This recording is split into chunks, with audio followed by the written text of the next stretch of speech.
People were living in it last week, sir. People? Martians. Where are they now? Dead. We found bodies, thousands of bodies. They hadn't been dead more than 10 days. How did they die? You won't believe it. What killed them? Chicken pox.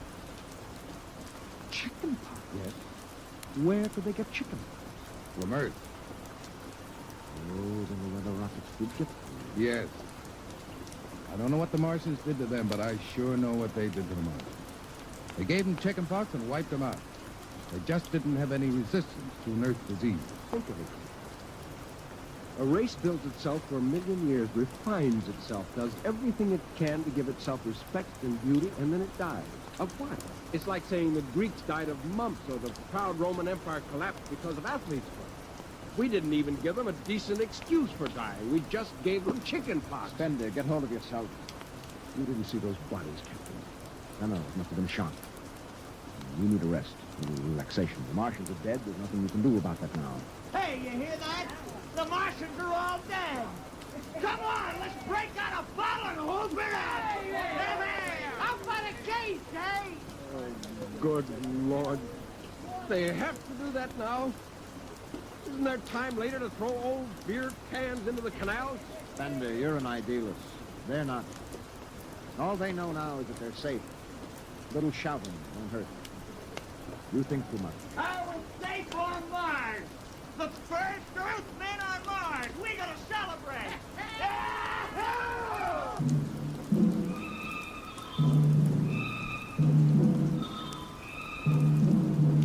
20 bottles were opened and drunk. The voices got louder. The earth laughed and shouts echoing across the empty Martian sands. Fender listened to the wind over his ears. He was whispering. He felt the land getting cooler. The stars grew closer, very near. The air smelled tingling new. He looked at the cool ice of the white Martian buildings over there on the empty sea lands. Oh, what a woman! Hey, what do we do with these empty bottles? Save them, stupid. There's a 2 cents deposit. Throw them away! Hey, wait. How about that two? 2 to 1 on a bucket, and heave one right through that window. You're up. All right, here goes. Bullseye! Hey, double or nothing on the next shot. Put that bottle down, Biggs. Who's there, Mr. Spender? Stop smashing those windows. What's the difference? The planet's ours now. I guess I can do anything with it I want. Drop that bottle or I'll knock your teeth out. Yeah? Hey, just watch me. I warned you.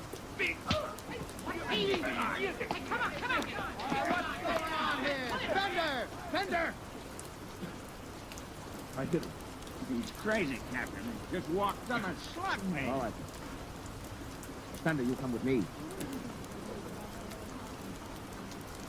Now, suppose you explain. What was the idea? The noise, the drunken brawl. Friend, the men are tired. This has been a long trip.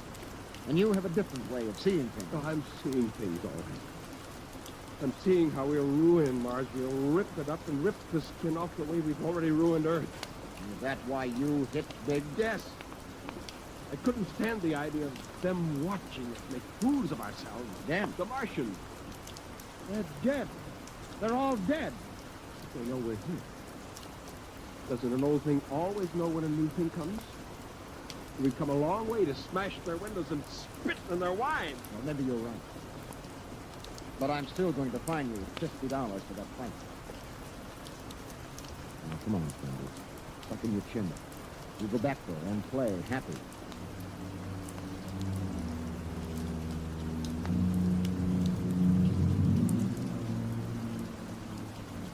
Now they moved out into the moonlight across the desert.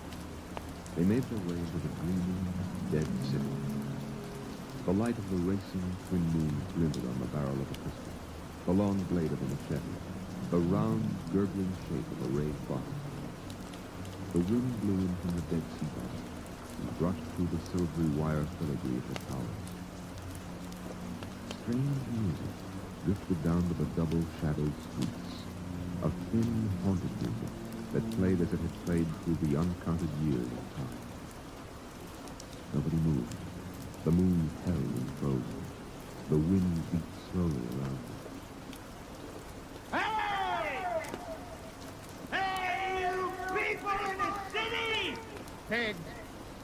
just want to make a little noise. What kind of a celebration is this, anyway? Come on. They built this city thousands of years ago. And now where are they? How did they die? Who cares? They're dead. That's good enough for me. Lord Byron. What? Lord Byron, a 19th century poet. He wrote a poem that fits this city. Might have been written by the last Martian poet. So we'll go no more a-roving, so late into the night. Though the heart be still as loving, though the moon be still as bright. For the sword outwears its sheath, and the soul outwears its breast. And the heart must pause to breathe, and love itself must rest. Though the night was made for loving, and the day returns too soon, yet we'll go no more a-roving by the light of the moon.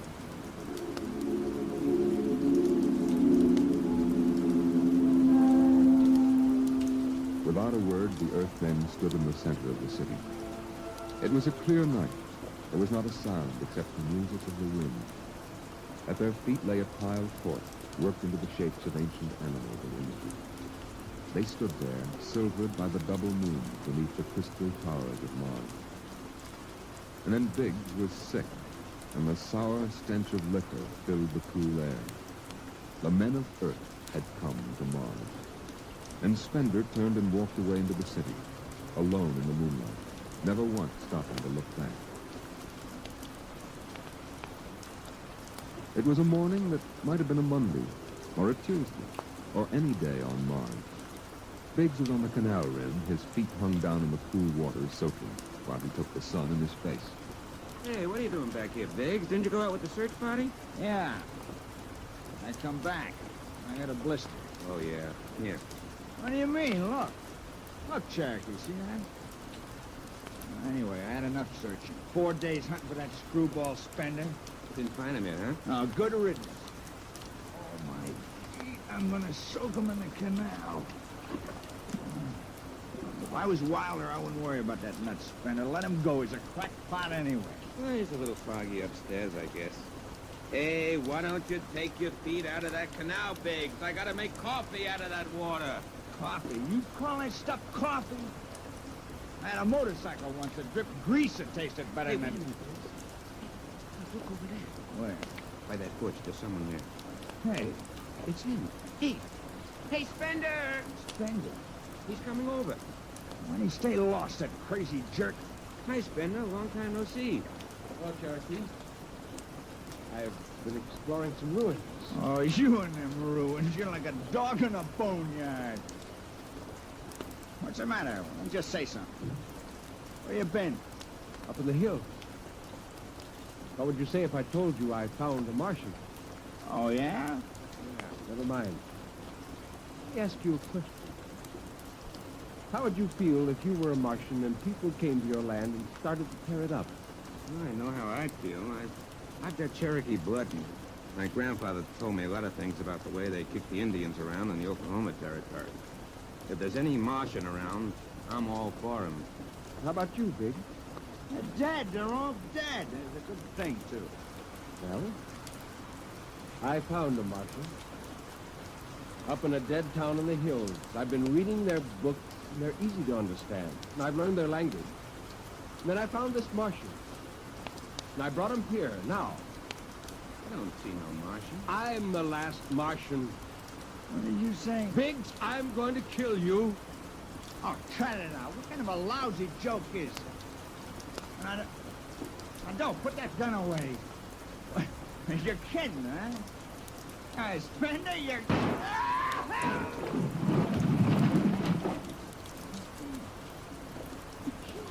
You can come with me, Cherokee.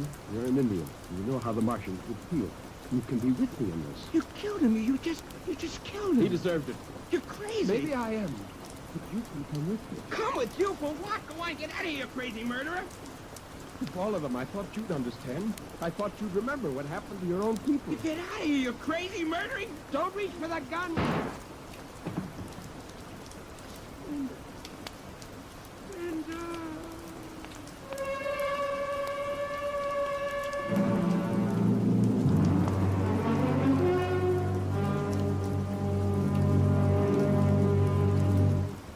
the way, break out the arms locker. Push your pistols, rifles, and grenades. Yes, sir? And you'd better get the Bible in the navigation chest. Very risky. What part will you start digging the grave, huh? How about spending? We'll have to go up in the hills and find them. Just let me at him with my bare hands, crazy murdering That's louse. enough, Parker. The man is sick. Must be. Sick my eye, he's That's enough. Now grab a shovel and start digging.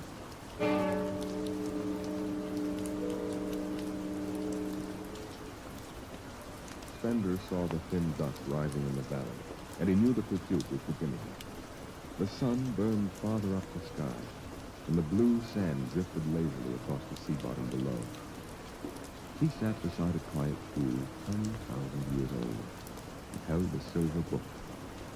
Through the house played the strange ringing music of ancient Mars. He heard voices whispering in the night.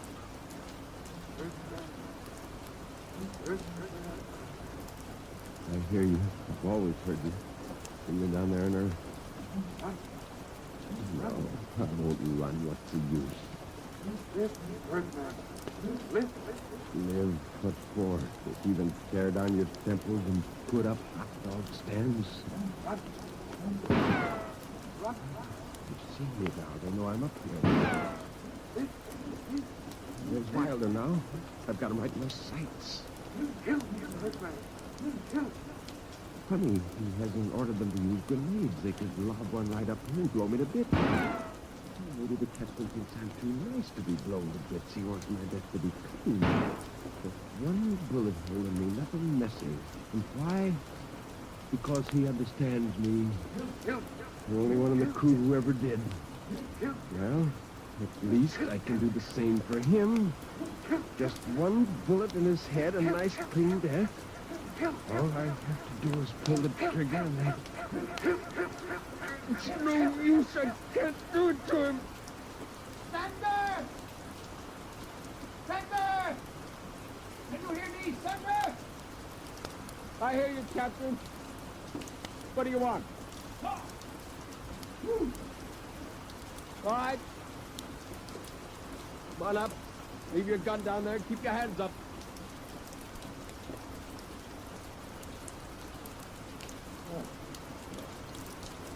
Fine. You mind if I sit down? How long do you think you can hold on? Until you're all dead. Well, why didn't you kill all of us this morning when you had the chance? You could have. I got sick. When I started killing people, I realized they were just fools and I shouldn't be killing them, but it was too late. So I came up here where I could get angry again. Why did you do it? When I was a kid, my folks took me to visit Mexico City. I'll always remember the way my father acted, loud and big. And my mother didn't like the people because she thought they didn't wash enough. I can see my mother and my father coming to Mars and acting the same way. Anything that's strange is no good to us. We aren't fit to take over this planet. But to kill 2 men. How would you feel if a Martian spit on the White House floor? You know, you haven't acted very civilized yourself. I'll kill you all off, Wilder. That'll delay the next rocket 5 years, and then I'll kill them too. And if I'm lucky, I'll live to be 60. And I'll meet every expedition that lands on Mars. Oh, I'll be very friendly. I'll explain our rocket blew up one day. And then I'll kill them off. I'll save Mars for half a century. And by then, maybe the Earth people will give up. And yet you're outnumbered. We already have you surrounded. In an hour, you'll be dead. I found an underground passage that'll take me back in the hills, Wilder. I'll go back there. And then I'll pick you off one by one. Let's see. A nice town you've got, Miss Wendy. Beautiful. I'd like to live here. You can't. Join me. You're not like them. Why go back to them, Captain? I'll show you what a good life these people had. No, there's too much earth blood in you. I may even agree with you, even but that does not change what I must do. You won't stay? No. This is your last chance, Bendy. Look, you're sick. Now come along with me quietly. No. One last thing. If you win, do me a favor. Try to see that they don't tear this planet apart. if it helps, just think of me as a very crazy fellow who went to church one summer day. Be easier on you. No, I think that'll... So long, Stanley. Back up. Good day.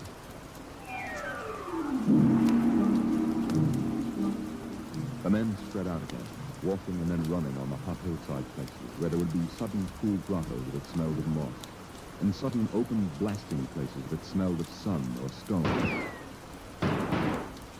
The men ran and ducked and ran and squatted in the shadows. I'll blow his brains! Captain Wilder held the rock warmed by the sun. It gasped, for the air was thin and not meant for running. Spender lay at the top of the hill, and a gap in the rocks showed the white of his shirt against the shadows. Wilder looked at the towers of the little clean Martian village, like sharply carved chess pieces lying in the afternoon. He saw the rocks, and the interval between, where Spender's chest was revealed.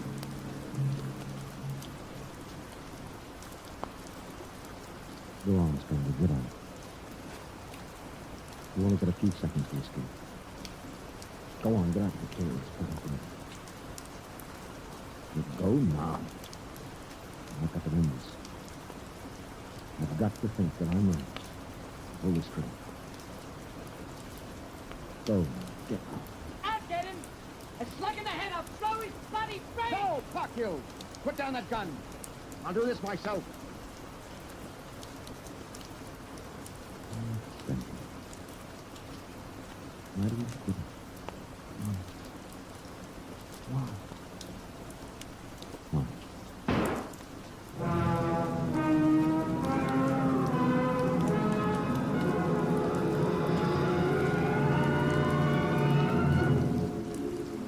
They buried him in that ancient valley town, where the music of the wind played on through the days and the nights.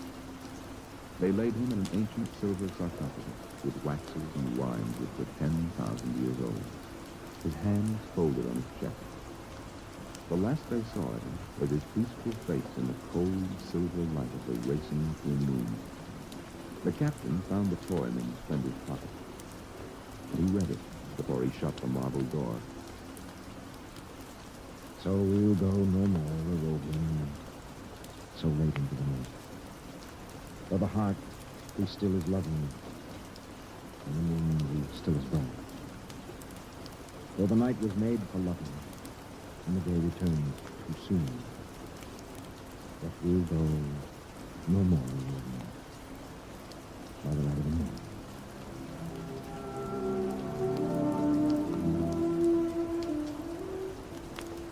The next afternoon, Parker did some target practice in one of the dead cities, shooting out the crystal windows and blowing the tops off the fragile towers. Captain Wilder caught Parker and nearly knocked his teeth out.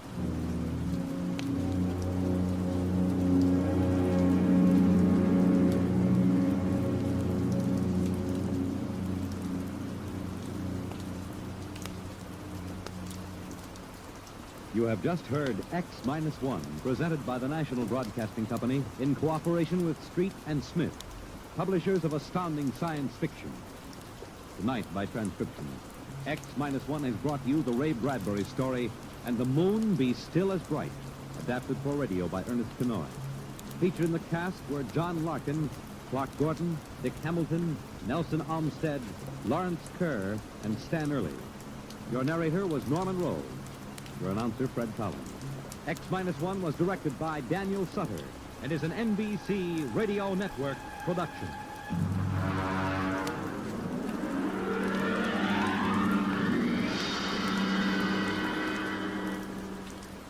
X-1.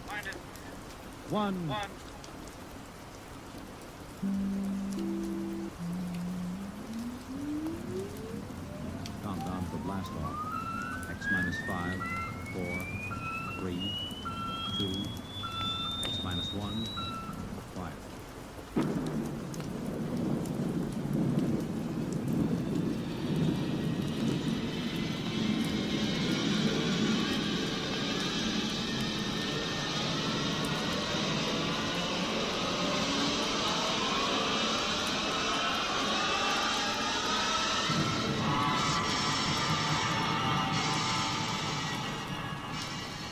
From the far horizons of the unknown come transcribed tales of new dimensions in time and space.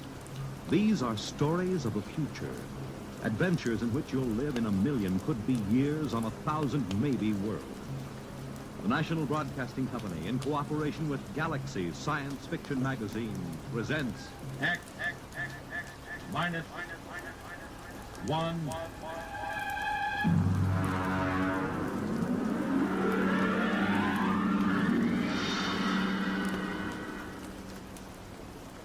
Tonight, Appointment in Tomorrow by Fritz Leiber.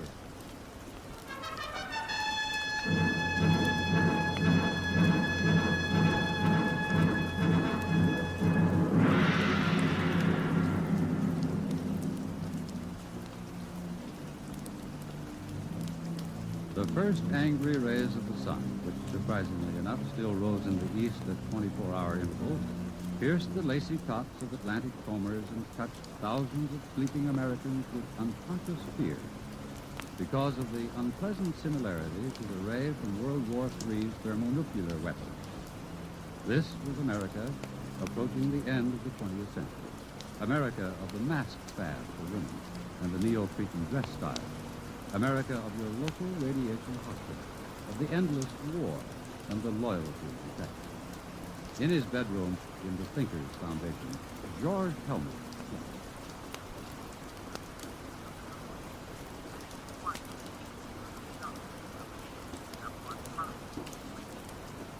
His educational sandman purred learnedly in his ear, droning tensor calculus through the night, filling the hours it used to hold man's formless fears and floating anxieties with the rigid form and anchored shapes of mathematics. Precisely at 8, the sidereal alarm goes. Oh, yeah. Ooh. Head. Oh, shower. 96.8, commence. Under the soothing spray of the body temperature robo-shower, Helmut took a deep breath and cast his mind to the limits of the world and his knowledge. It was a somewhat shadowy vision, but he noted with impartial approval, definitely less shadowy than yesterday morning. Off. Dry blast, commence. Employing a rapid mental scanning technique, he cleared his memory chains of false associations, including those acquired while asleep. He felt the snap of clearing non-thalamic reasoning return as the brain surged into clear, sharp control. Off. Moving. Color key 705. He stepped into his clothing, the severe tunic, tights, and stockings of a modern businessman. He smiled. The next big move had come to him in his sleep, as many of his best decisions did, because he utilized the time-saving technique of somno thought, which could function at the same time as somno learning. Attention. Robo-locator. Category. Rocket physicist. Classification. Genius level. Time limit for search, 20 minutes. Commence. Take dictation. Dear fellow scientists, project is contemplated that will have a crucial bearing on man's future in deep space. Ample non-military government funds are available. There was a time when professional men scoffed at the Thinkers Foundation. Then there was a time when the thinkers perforce neglected the professional men. Now both times are past. I would like to consult you this afternoon, 3 o'clock sharp, Thinkers Foundation, signed George Helmut. End of dictation. The president is waiting to see Maisie, sir. He has the general staff with him. Martian peace to him. Tell him I'll be down in a few minutes.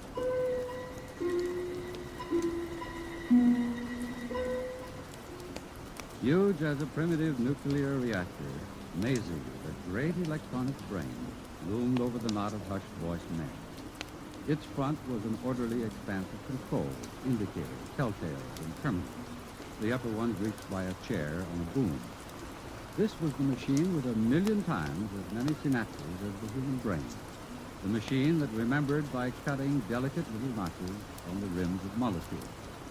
This was the machine that timid cyberneticists and stuffy professional scientists had said could not be built.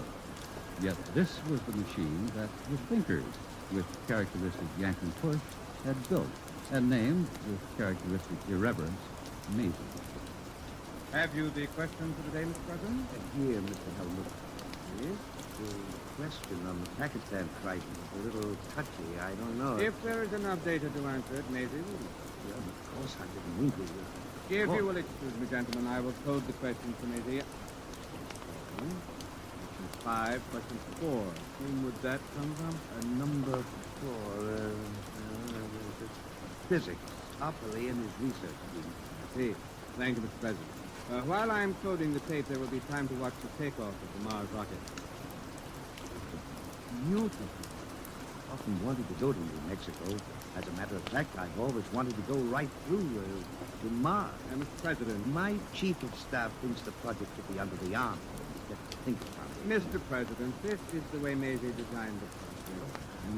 No, that's what I told him. Still, I wish you people could bring back a few of those wise little devils from Mars. It's a good thing for the party, the country. It's quite unthinkable. The telepathic abilities of the Martians make them extremely sensitive. The conflicts of ordinary Earth minds would impinge on them psychotically. Only the thinkers can contact them because of the clear training and errorless memory chains. Perhaps someday in the future... there goes the rocket. Beautiful, beautiful.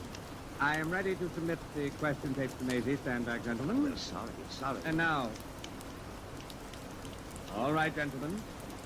Maisie is thinking.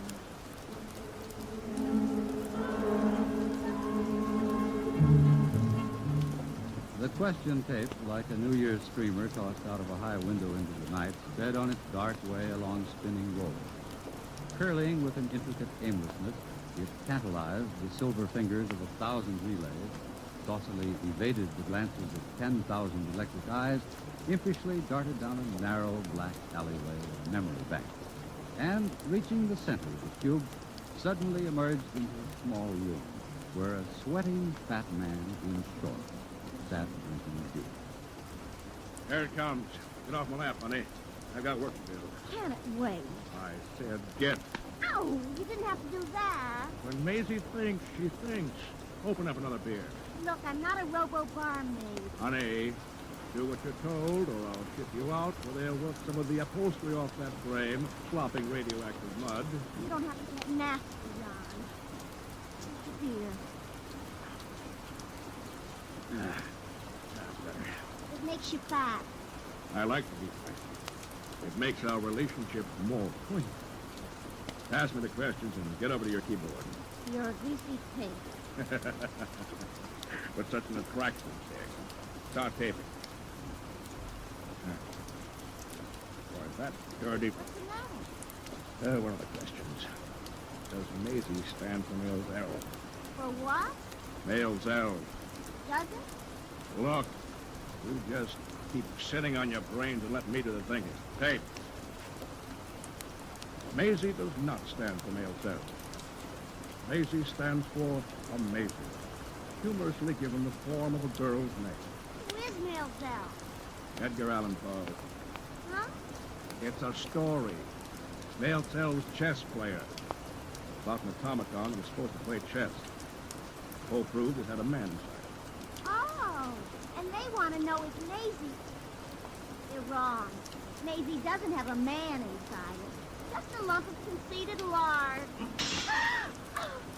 You could hit me with that. Look at my dress. Get me another glass of beer. I must have come from the physics section to the Research Institute. Opoly in that 8th Farquhar. And we'll look into that. All right, start taping. Question 1. The midterm election vidcast should be spaced as follows.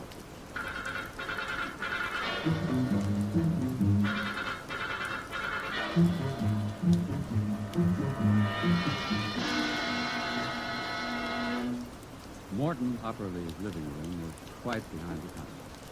Instead of reading tapes, there were books. And instead of a 4x6 TV screen, there was a Picasso, still faintly radioactive from being smuggled out of the Manhattan crater. Two physicists faced each other across the table. Old Mr. Opperly and young Mr. Parker. Oh, that male Zell question, Willard. Why do you keep teasing the zoo animals? Because the thinkers are charlatans who must be exposed. We know their Maisie is no more than a tea leaf reading fake. We've traced their Mars rockets, and we know they go into orbit 500 miles above Earth and stay there until it's time to come down with the latest miraculous Martian mental science. But we've already exposed the thinkers very thoroughly. You know the good it did. Now, Willard, the age we live in wants magicians. Scientists tell people the truth. When times are good, and the truth offers no threat, people don't mind. When times are very, very bad, well, the magician tells people what they wish was true. That perpetual motion works, that colored lights from pure cancer, that a psychosis is no worse than a bad cold, and that they live forever. In good times, magicians are laughed at. They're the luxury of a spoiled, wealthy few. In bad times, people sell their souls for magic cures and buy perpetual motion machines to power their war rockets. Are we supposed to stay off on the job because it's difficult and dangerous? In my day, Willard, I was one of the frightened men. Later, I was one of the angry men. And then one of the minds of despair. And now I'm convinced that all of my reactions were futile. Exactly. You reacted. You didn't act. If you men who discovered atomic energy had only formed a secret league, if you'd only had the guts and foresight to use your tremendous bargaining power to... Willard, these scientists weren't the stuff of which cloak and dagger men are made. Can you imagine Oppenheimer wearing a mask, or old Einstein sneaking into the White House with a bomb in his briefcase? That's not the way power is seized. New ideas aren't useful to men bargaining for power. Only established facts or lies. What do you want to do? Surrender the world to charlatans without a struggle? The thinkers are vulnerable. Their power is based on a series of lies. All power is. The greater the lie, the greater the power. What's it based on? A few lucky guesses, some faith healing, some science hocus pocus. The power of the thinkers isn't based on what they've got, but on what the world hasn't got. Peace, honor, a good conscience. Makes sense to me. Jan Pecker? No. George Helmut. I got the radiogram an hour ago. They know they'll have to produce a real nuclear rocket pretty soon, and they'll need our help. I'm afraid, Willard. You think it might be a trap? After the Mel Zell question, you think they might want to shut me up? I'm not afraid for your life. I'm worried about other things they might do to you. They'd better be worried about the things I'm going to do to them.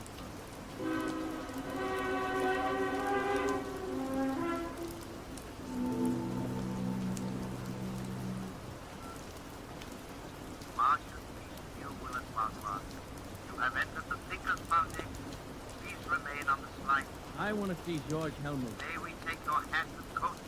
What's the... Do not be alarmed. Invisible radiations are slaughtering all the germs in your body, while more delicate emanations are splitting up the 9 rearrangement of your emotions. I can recognize a 14-cycle sonic note when I hear one. Where's Helmut? This way, please. Helmut, cut out all this swami stuff. Where are you? I'm afraid Mr. Helmut is being reachable. I'm Jan Pecker. Perhaps you can have your conversation with me.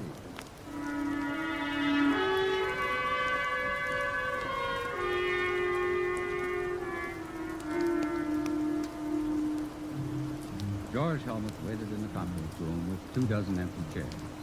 He had prepared by 2 hours' rest with the Somno teacher on full volume for this conference, having strengthened his mind by hard years of Somno learning, memory straightening, and sensory training. He had assured himself of the executive power to control the technicians and direct their specialized abilities. Together, they would have built the true Mars rocket. But, unfortunately, no one came. Where are they? Report. No word from the door, Master. They can't all be late. Did you check? The calls have been put through. What response? Dr. Burnside reports he received the second message just in time. What second message? The message calling off the meeting. Did he read the text of the second message back? Shall I play it back? Never mind. How was it signed? The signature? Signature? This moving gun, trigger on.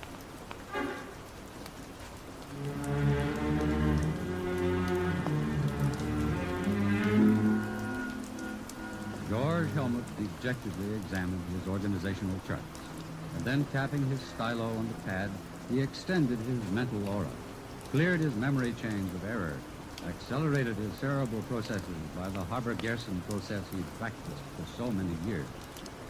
Slowly, he could feel the tight, heart-squeezing disappointment ahead. He was in control again. Tregerin, he was the one to blame. Tregerin, who was so used to working by deception that he must be shown the light. Well, Willard, how was your adventure among the magicians? Well, they didn't hurt me. You're sure? And are you as determined as ever to smash and expose the thinkers? Of course. Only from now on I won't embarrass you by asking any male Zell questions. After this, I shall bore from within. Now, where have I heard that phrase before? Do I understand that you are becoming a thinker, Willard? Certainly. That's the only way to smash them. Out-trick all their trickeries. Organize a fifth column. Then, strike. The end justifying the means, of course. Of course. I wonder if becoming a thinker doesn't simply mean that you've decided to use lies and tricks as your chief method. Well, you're working with Helmut? Not Helmut. Traeger. I'm afraid that Helmut's career as a thinker is going to have quite a setback.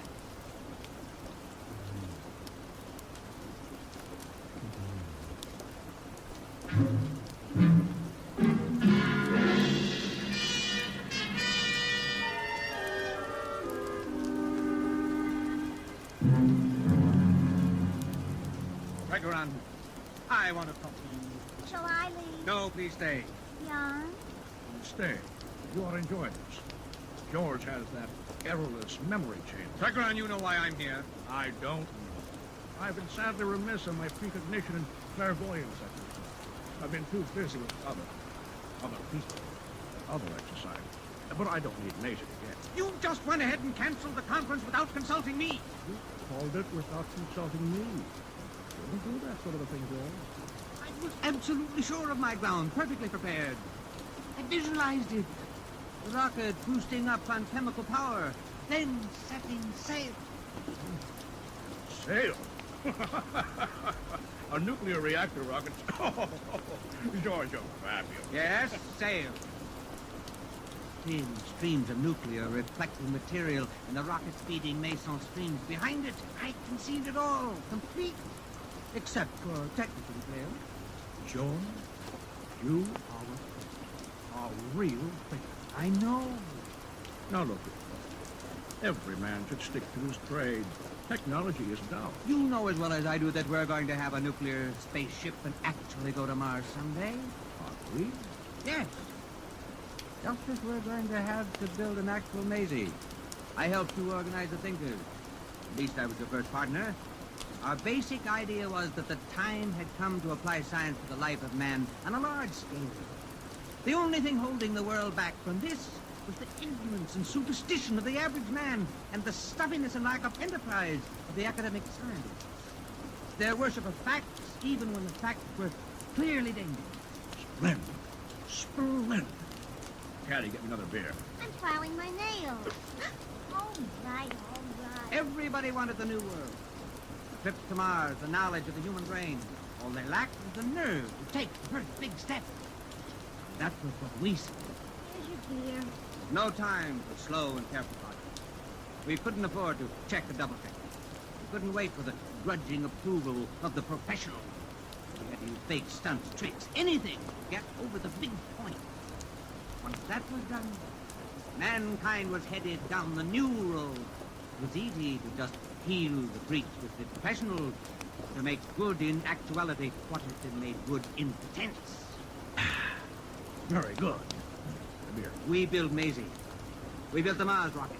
We discovered the wisdom of the Martians.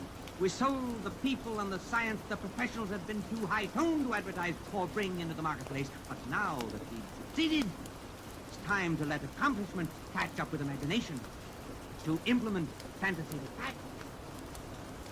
suppose I would have gone in with you if I hadn't known that someday we'd actually make what we claimed we had already made. Oh, is that it? John, the day's come. And I'm the man. I prepared myself. Caddy, clear the decks. All right. I know. You just want room to point that fat finger. I wanted to say. All right. George, every revolutionary wants to see the big change take place in his lifetime. But time for the second step. For George, the average man's exactly where he was 10 years ago when we took over. Except he's got a new god. More than ever, he thinks of Mars as a Hollywood paradise with wise men and yummy princesses, like Caddy here. You think I'm yummy, really? Shut up. Maisie is his mama, magnified 1,000,000 times. Professional scientists, they're more jealous and stuffy than ever. All they like to do is turn the clock back to a genteel dream world of square caps and quadrangles. Bravo! I said shut up. George, maybe in 10,000 years we'll be ready for the second big step. Meanwhile, the clever will rule the stupid. The realists will rule the dreamers. George, did you actually think you could have bossed those professionals? Nuclear scientists? Rocket physicists? Oh, now it's not me, boy. They'd have torn you to pieces in 20 minutes, and glad of the chance. George, it's baffling. You know that Maisie and Mars trips and all that are fakes, yet you believe in your somno-learning and consciousness expansion and optimism pumping like a corn-fed yokel. There is a place for the man who has the courage to dream. Sure. In a straitjacket. Oh, George, you remind me of those men who used to put out the lurid little magazines with Caddy's grandmother on the cover in outer space in a stripped-down bathing suit. My grandmother never... I said shut up! That's what it is. Frustrated little men playing science god to generations of pimply high school chemistry students and gas station attendants, conning them into thinking they're in the know, sprinkling a few formulas to the garbage and playing Atom Smasher, and then being very solemn about the role of imagination in science. George, the trouble with you is they forgot to take your zap gun and space cadet decoder pin away from you when you turn 13. Your honest opinion? It's more than that. George, get a hold of yourself and quit taking fantasy in the veins. That's an order. Yeah. The strange part of it is that I know as well as you do that Maisie and the Mars trips are fake. But some things aren't. The human mind, John, is a tool that hasn't been perfected yet. There are more things in heaven and earth than are dreamed of in your philosophy, Horatio. Horatio? I said shut up! This is the last full cackle, George. You've been fooling around with ESPs, huh? Telepathy? Maybe a little hypnotism? Maybe. All right. Guess what I've got in my drawer? Extend your consciousness. Telepath it. Visualize it. Never mind. I'll slave you the mental effort. It's a pistol, see? Now, let me tell you something. I got a couple of boys waiting outside. They'll take you by jet to New Mexico. George, congratulations. You're leaving for Mars tomorrow. Mars? Yes. I've decided Mars will be the best place for you. We'll arrange it so that your trip is, say, 2 years long. Perhaps in that time, orbiting up there, you will learn a little Martian wisdom. For example, the big liar must never fall for his own lie. Meanwhile, I got a replacement for you. His name is Willard Farquhar. I sent for him? Yes. You see, I, too, believe in cooperation with the scientists. But by subversion. I'll offer them the hand of friendship with a big, fat bribe in it. You know what the bribe is? The power to destroy me. That's what I'm offering. Join us. Learn our secrets. Bore from within. Bide your time before you strike. I'll have it. And when he's ready to strike, you'll find it's not quite the time. Wait a little. Enjoy the fun. Play with fat old Jan Tregerin like a cat. And by then I'll have him. You can't replace me, Jan. Oh, you were a good man, George. When we needed catchy slogan, ray guns, plastic helmets, and fancy sweaters. I warned you, Jan. Don't underestimate the mind. The human brain. Even Caddy here is a fascinating instrument. For example, I had a little talk with Caddy last week. Very good. Ah, you should. But when we were finished, her mind had something we didn't have before. You always were, Richard. Caddy, look at me. Look at me. Look at me. Now. Your hand on his arm. Now. Take his gun. Caddy, are you crazy? Got got his gun. What now? You see, there is a place for the dreamer to land at ease, who can use his mind. A man who dares to dream the rules. Look at me. Point the gun at him. Look at me. I can't anymore. It's too ridiculous. Jan, take the silly gun back. It's too heavy. What? Teddy. Teddy, I command you. Look at me. Look at me.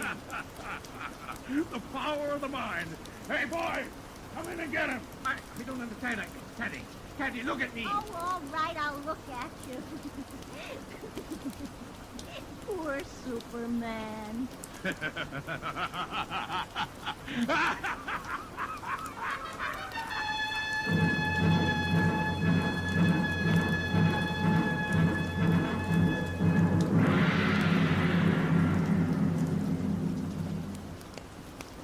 You have just heard X-1, presented by the National Broadcasting Company in cooperation with Galaxy Science Fiction Magazine, which this month features You Go by E.C. Tubb, which proves that for pure, chilling horror, nothing can beat cold, hard facts.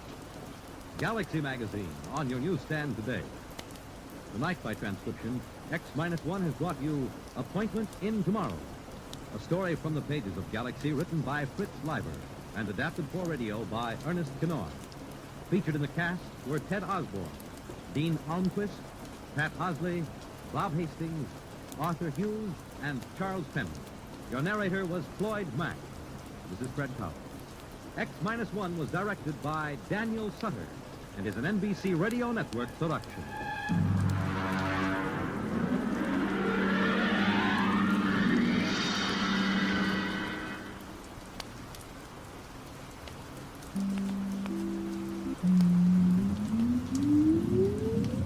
Countdown for blast off. X-5, 4, 3, 2, X-1, fire.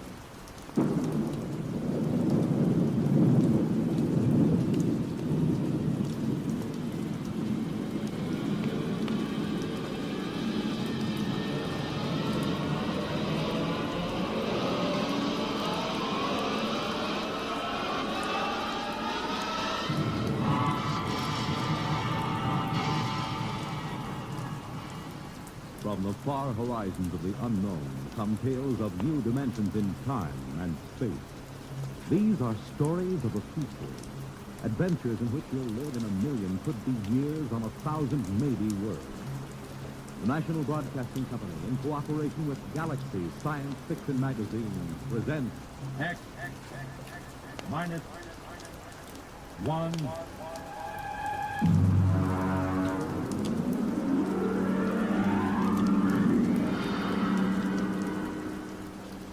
Tonight, At the Post by H.L. Gold.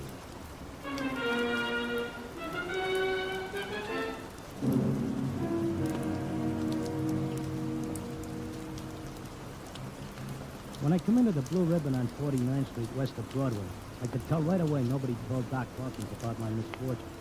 Doc, who ain't one really, writes a daily medical column for the racing form, and we're celebrating his being sprung from the alcoholic ward. He got one look at me and he choked on a piece of gefilte fish. What happened?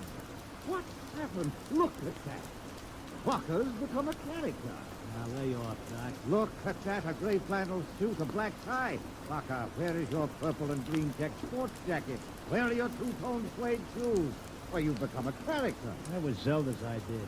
She wanted to make a gentleman out of him. Wanted to? Why, you two kids got married just before they took my seats away. Don't tell me you've split already. You don't know, Doc? No, what happened? Well, it was right after you tried to take the warts off the fire hydrant that Zelda started hearing voices. It got real bad. How bad? Well, she's at Glendale Center upstate. I just came back from visiting. Well, did the psychiatrist give you a diagnosis? Yeah, I got it memorized. Catatonia dementia precox. Oh, rough. Very rough. The outlook is never good in such people. Maybe they can't help her, but I will. Now, Crocker, you're a race handicapper. You run the best tip sheet on Broadway. But people are not horses. You've got to think of your public. For instance, what's good at Hialeah, huh? My bar bill is about to be foreclosed, and I can use a long shot. Those couch artists don't know what's wrong with Zelda. I do.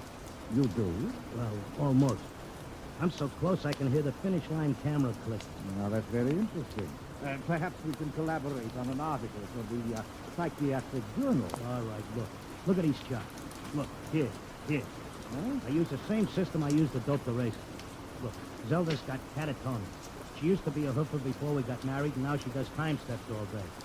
Stereotype movements are typical of catatonia. You don't get it. She does time steps. The first thing you learn in hooking, over and over. 10 or 15 hours a day. And she keeps talking like she's giving lessons to some jerk kid who can't get it straight. And I hear when these catatonics pull out, they don't remember much or maybe nothing. Protective amnesia. They work harder and longer at what they're doing than they ever did when they were regular citizens. And they don't get a red cent for it. I beg your pardon. They said they were getting stiff. Anybody who works that hard ought to get paid. I don't understand what you're getting at. What are they knocking themselves out for if it's for free? Doc, I tell you, I miss that mouse. I gotta save her. She can't see or hear us, but she can sure see or hear something. And I'm gonna dope her. Doctor, it's too much for you. Too much for me, huh? Who was it said Warlock had turned into a dog in his 3rd year? Who was it had 7 winners the opening day at Belmont? You take my word for it, Doc. I'll beat the schizophrenia handicap.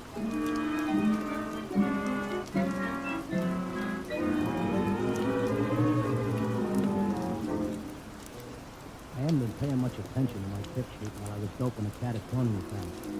I tell you, I missed it, Elvis. I missed the bobby pins on the floor and the nylon stuck on the shower rack, the toothpaste tube squeezed from the top. I had to get her back somehow. Next day, I took a cab and went out to that place. Sat in a room and watched her dance. Oh, it was something. The Zelda was worth watching, even with her eyes blank, and her feet shuffling through that simple time step. That's a lot. Visiting time is almost up. All right. Zelda, listen, Zelda. How long can they take to learn a time step? She can't hear you. I don't know who these squares are that you're working for, but tell them if they take you, they gotta take me too, you hear?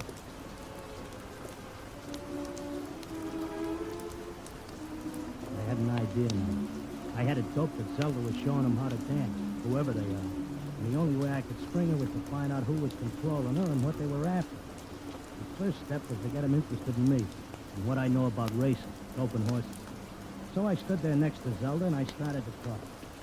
Now, the first thing you gotta figure is bloodline.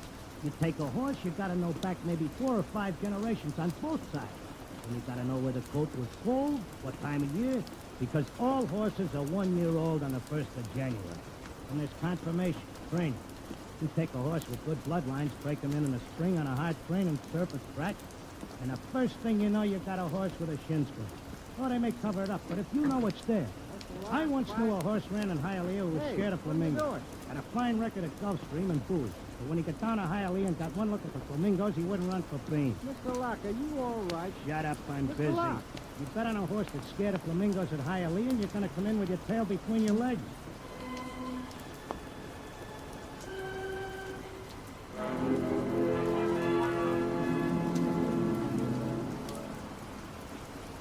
kept coming back every day. I'd just sit there next to Zelda while she did her time step, and I'd talk about horses over and over.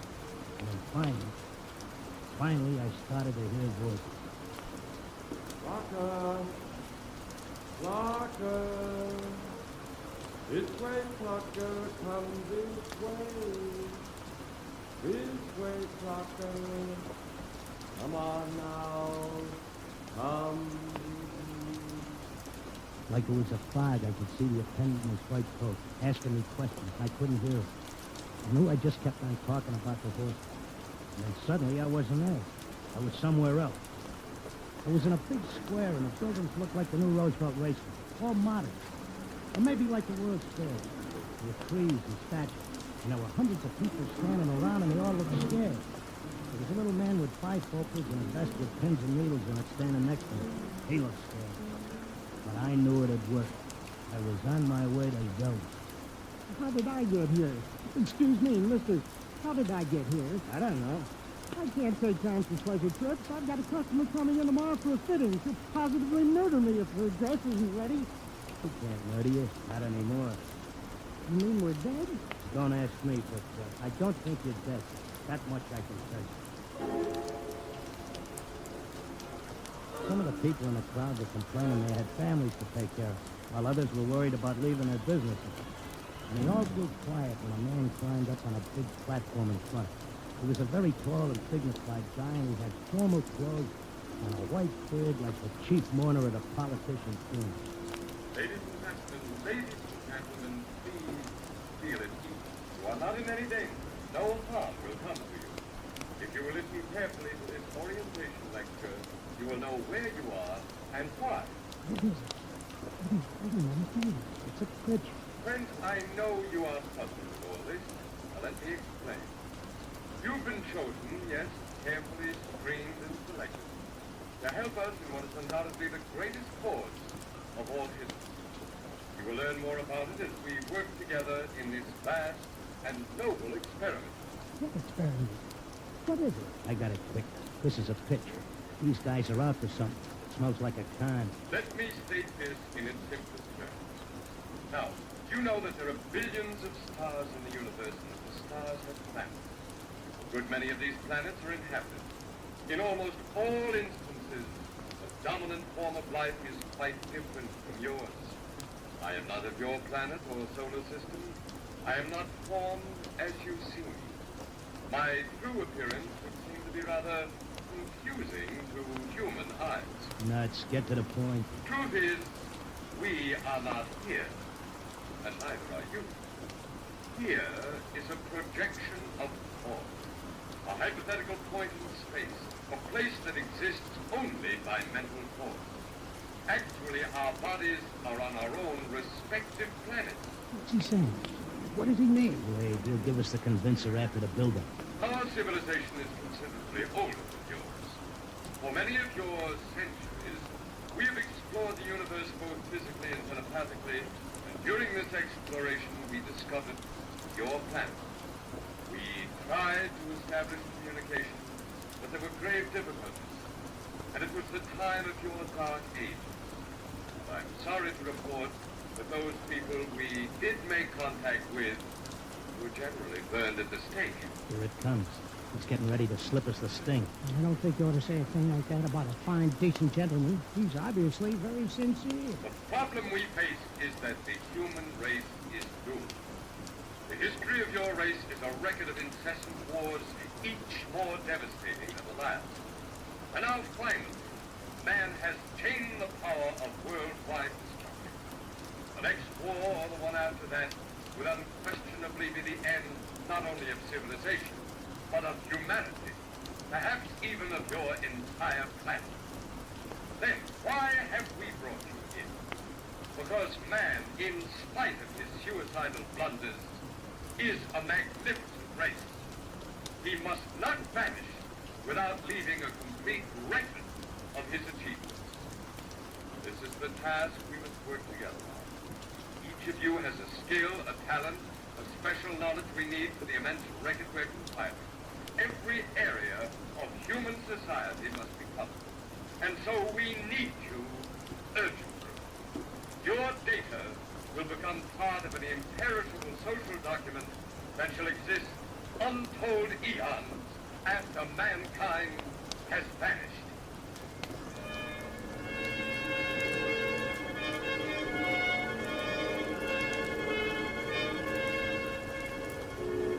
Oh, he had a slick con.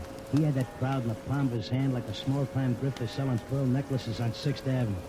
They all cheered. They were all flattered to think that they were joining in this vast project to make a record of the human race. After a while, they broke us up into divisions, and I got herded into a building marked Sports and Rackets. They took my name and my occupation like I was applying for unemployment insurance. Now, here's our problem, Mr. Locke. We're making two kinds of perpetual records. One is written, more precisely microscribed. The other is a wonderfully exact duplicate of your cerebral pattern, in more durable material than brain matter, of course. Of course. The substance we use in place of brain cells absorbs memory quite slowly. But you'll be happy to know that the impression once made can never be lost or erased. Delighted, tickled to pieces. I knew you would be. Well, let's proceed, shall we? First, a basic description of horse racing. started telling them about horse racing, but they held me down to one sentence. They said I had to repeat it over and over so that recording thing could get it. They had a picture of my body back on Earth lying in a bed in a hospital just saying that one sentence over and over again. Well, enough for today. Isn't it amazing? We have a more detailed record of human society than man himself ever had. Your life, my life, the life of this Zelda, whom you came here to rescue, all are trivial. For we must all die eventually. But the project will last eternally. You're telling me you know what I'm here for? To secure the return of your wife. I would naturally be aware that you've committed yourself to our control voluntarily. It was in your file that was sent to me by admission. And why did you let me in? Because, my dear friend, we also... Well, leave out the friend pitch. I'm here on business. As you will. We let you in, as you express it, because you have knowledge that we should include in our archives. We hope you'd recognize the merit and scope of our undertaking. Most people do once they're told. Zelda, too? Oh, yeah. Yes, Zelda's extremely cooperative, quite convinced. Would you like to see her? Yeah, sure I would. Well, that can be arranged. I'll call the arts and entertainment section and arrange a meeting.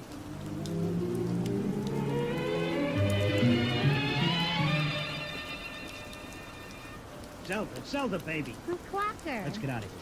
Oh, hello, Clocker. Aren't you glad to see me? I spent months and shot every dime I've got just to find you. Well, sure, I'm glad to see you, hon, but I can't waste any time. This work is so important. I want to talk to you. That con artist with a white beard said... isn't he wonderful, Clocker? Aren't they all wonderful? Regular scientists devoting their whole lives to this terrific cause. What's so wonderful about that? They could let the Earth go boom. It wouldn't mean a thing to them. Everybody wiped out, just like there never were anything. Not even as much record of us as the dinosaurs.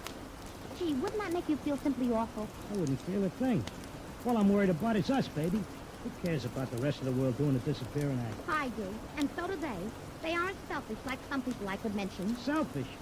You're darn right I am. Zelda, listen. I'm selfish because I got a wife and I'm nuts about her and I want her back. I have to help out on this project. It's the least I can do for history. History? What did history ever do for us? Go turn in your time card, baby. Tell them you got a date with me back on Earth. No, this is my job as much as theirs. More even. They don't keep anybody here against their will. I'm staying because I want to, Clocker. But, honey... Excuse me, I've got to get back. I'm teaching them the soft shoe now.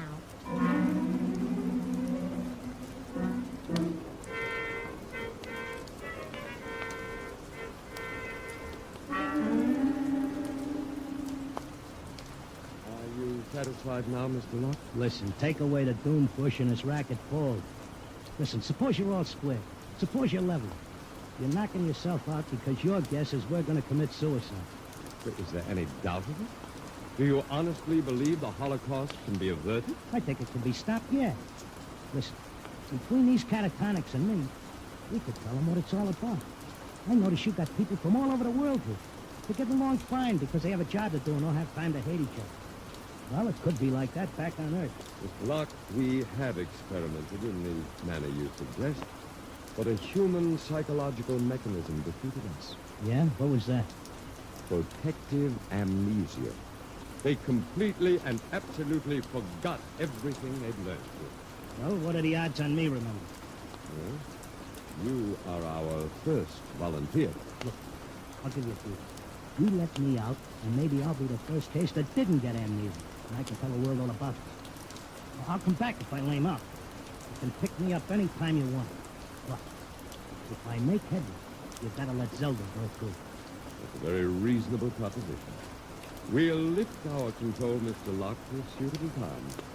If you can arouse a measurable opposition to racial suicide, measurable, mind you, then we agree to release your wife and revise our policy completely.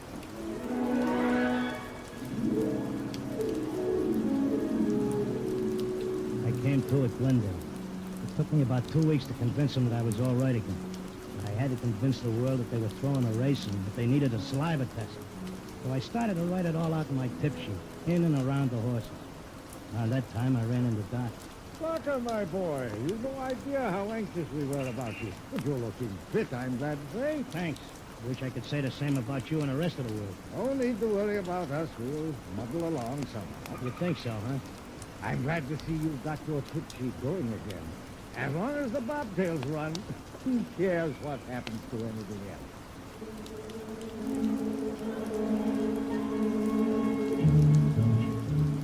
Of course, nobody listened to me. I had posters printed telling everything. I hired sandwichmen to walk through the city. I made speeches in Columbus Circle. I told everybody doomsday was near. I sent letters to Congress, to the UN, editors of newspapers. Nobody paid any attention. I sneaked into the balcony of the General Assembly and tried to shout a speech, and they threw me out, very polite. I wrote the whole thing up for a magazine, and they printed it and sent me a check and told me if I had any more fiction, they'd be glad to run it. I kept trying to tell everybody the truth about the catatonics. We ought to go to the hospitals and get ourselves let in and have the aliens take over and show us where we're going. Nobody would listen. And then finally, I went back out to Glendon. Oh, Mr. Locke, we were wondering when you'd come visit your wife. Been away? I want my old room back. But you're perfectly normal. Give me half hour alone, and you'll be glad to give me my room.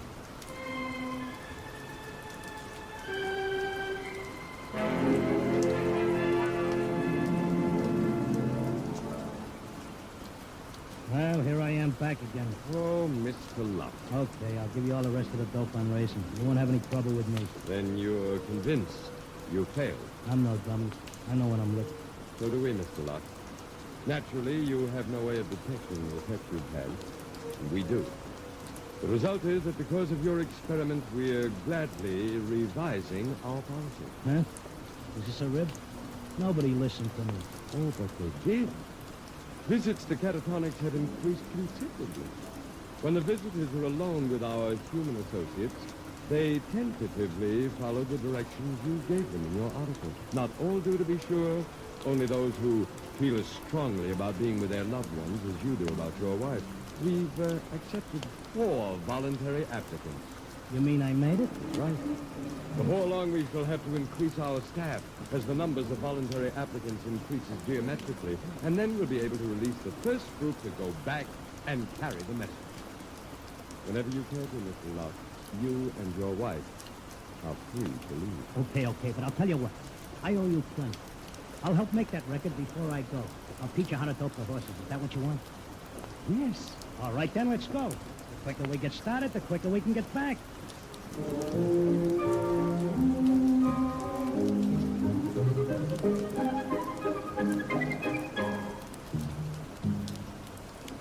You have just heard X-1, presented by the National Broadcasting Company in cooperation with Galaxy Science Fiction Magazine, which this month features A Touch of E-Flat by Joe Gibson, a story with a warning.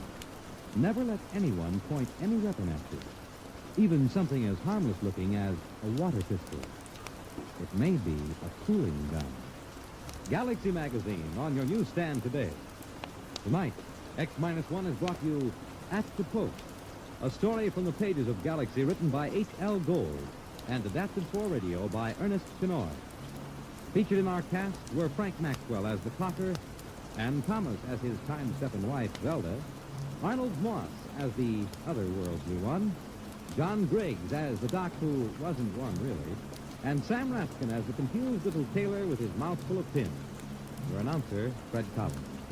X-1 was directed by Kenneth McGregor and is an NBC Radio Network production.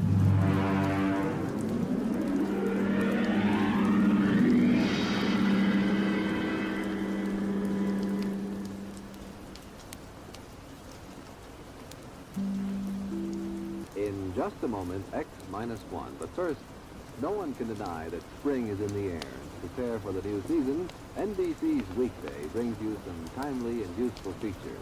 One is a new series with Phil Anthony on gardening tips for both city and country dwellers. The second feature brings you hints for the best use of leisure time. And you can also bet that Joe Copeland, famous dress designer, will enlighten you on the spring fashion picture when she appears on tomorrow's show. Listen in and hear it all on NBC's Weekday tomorrow morning. And now stay tuned for X-1 on NBC.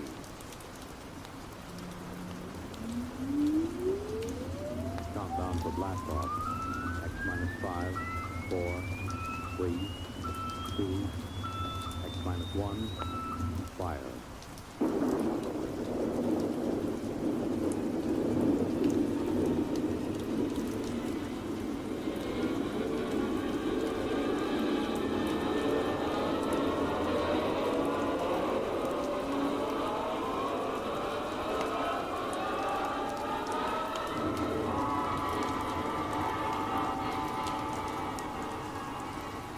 From the far horizons of the unknown come transcribed tales of new dimensions in time and space.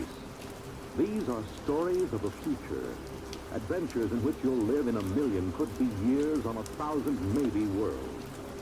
The National Broadcasting Company, in cooperation with Galaxy Science Fiction Magazine, presents X minus one.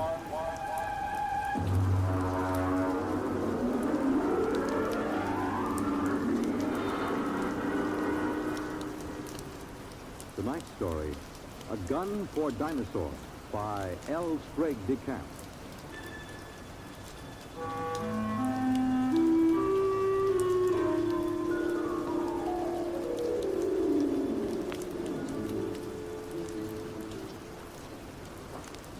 Just whiskey, please. No soda. Ice, Mr. Rivers? Good heavens, no. I have been in America for some time, but not that long. Well, to a fine dinosaur. Well, now, just a moment, Mr. Seligman. I won't take you hunting late Mesozoic dinosaurs. Why not? How much do you weigh? About 9 stone? 130 pounds. Yeah, I thought so. It's not heavy enough. But your advertisement. You said safaris arranged to any time. Well, I'll take you to any period in the Cenozoic. I'll get you a shot at any entelodons or even mammoth or mastodon. They have fine heads. But I'll jolly well not take you to the Jurassic or the Cretaceous. You're just too small. What's my weight got to do with it? Oh, look here, old boy. What did you think you were going to shoot those dinosaurs with? Well, look over here in this case. That's my own gun, a Continental 600. That shoots a pair of Nitro Express cartridges the size of bananas. It's designed for knocking down elephant, not just wounding them, but knocking them base over apex. Well, now, I've handled guns. Oh? Look, I've been guiding hunting parties for over 20 years. But I've never known a man your size who could handle a 6-0 that knocked him over. The people have killed elephant with lighter guns, even a 375. Consider, an elephant weighs, let's say, from 4 to 6 tons. You're planning to shoot reptiles weighing 2 to 3 times as much as an elephant. Now, I tell you, Mr. Seligman, I won't take anybody hunting dinosaur who can't handle a 6-0. Look, let's pour another drink and I'll tell you why. You see, I went into the partnership with the Raja about 5 years ago. I call him that because he's the hereditary monarch of Gunter. It means nothing, of course. We both wanted to do a bit of hunting again. And Africa's all played out. It's too civilized now. So when we heard of Professor Prohaska's time machine at Washington University, we caught the next plane to St. Louis. The foundation administering the machine had worked out an arrangement splitting the time between scientific parties and hunters who wanted to try their luck at prehistoric game. And hunters paid through the nose, of course, to support the project. Well, it was about our 5th safari that Courtney James showed up. What two chaps call a playboy, a big bloke, handsome in a way, florid, beginning to turn to fat. He was on his 4th wife. And when he showed up at the office with a blonde, I assumed that this was the 4th Mrs. James. He left her in the outer office and corrected my assumption. Bunny? Oh, no, she's not my wife. My wife is in Mexico, I think, getting a divorce. But Bunny here would like to go along. I'm sorry. We don't take ladies. Not to the late Mesozoic. If she wants to go, she'll go. She skis and flies my airplane, so why shouldn't There are enough risks with 85 million BC without adding to them. I'm sorry, but it's against the firm's policy. Now, look here, I'm paying you a lot of money. I'm entitled... You can't hire me to do anything against my best judgment. Now, if that's how you feel, get another guy. All right. But let me tell you.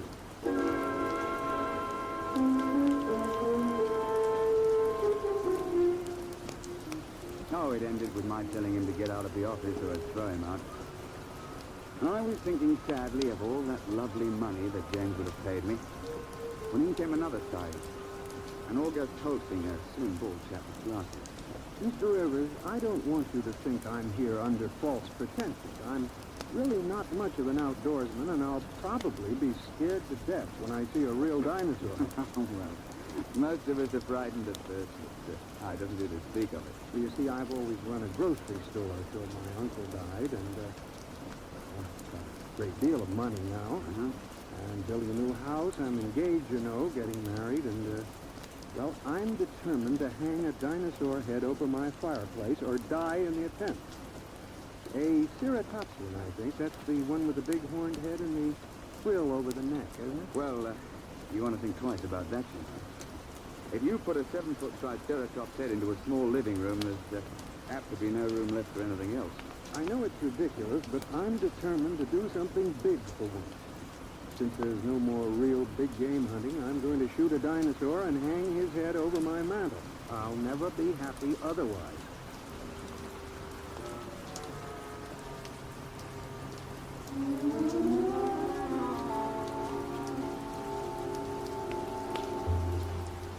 The Raja and I decided to make it to the Middle Cretaceous. That's about 85 million years ago. It's the best period for dinosaur in Missouri. So we drove Holtzinger into the country to let him try to 6 north. It's rather heavy. If you look out, there's quite a kit. Well, couldn't you fire a cone? Oh, not a gun that big. There's not enough give. You break your shoulder. All right. Take the safety off. But like this? Take my hand. I'll help you up. Thank you. I think I better try something small. Well, he took a fancy to my Manchester 70, chambered for a 375 Magnum stuff. That's a little light for elephant, and very definitely light for dinosaur, but we were in a hurry. And then, of course, just before we were ready to trek, James showed up and apologized for insulting me. He'd had a run-in with the girl, and he wanted to go along. And so we were off on safari. You all ready, gentlemen? Why, yes, I suppose so. Mr. Holstinger, you've met my partner, the Raja of Jampur. How do you do, sir? How do you do? Well, shall we get cracking? After you, Mr. Holsinger. Mr. James, thank you. Let's get going. All set. We'll slam the hatch and off we go. What happened? Nothing till the force field is built up. There she goes. What happened to the light? Well, there's no current while we're in transition. I don't feel well. There's usually a touch of vertigo. I shouldn't worry about it. Look, what do you shoot for? I mean, with dinosaurs. What is the best shot? Well, you don't try for his brain, you know. They don't have any. Well, to be exact, they have a little bump about the size of a tennis ball on the top of their spine. He's not likely to hit it when it's embedded in a 6-foot skull. Try for the heart. They have big hearts, over 100 pounds. Loading shell in the heart will slow them down, see? Oh, I see. Why do we have to go so far for game? Why couldn't we just go back 50 years and shoot lions in Africa? Well, the machine won't work more recently than 100,000 years ago. Why? Well, look, I'm no 4-dimensional expert on the subject, but it has something to do with what they call time paradox. You know, if people could go back to recent times, they might do something to affect history or kill their own grandfather, you know. And there's also some kind of taboo about sending people back to the same time again. Oh, it's paradoxes. Mustn't have them. What would happen? I'm not sure, but the university isn't taking chances. They've got about a billion years to cover. They won't run out of ears. Hello? Here we go. Oh, cheers, eh? Well, that's done it. April 24th, 85 million years BC. Now then, careful. Keep the safety on your gun. And don't shoot unless I give the word. Why? Why should we have to wait for you? Because I'm responsible for everything you do. Especially if something goes wrong. I say, Roger, open the door, will you?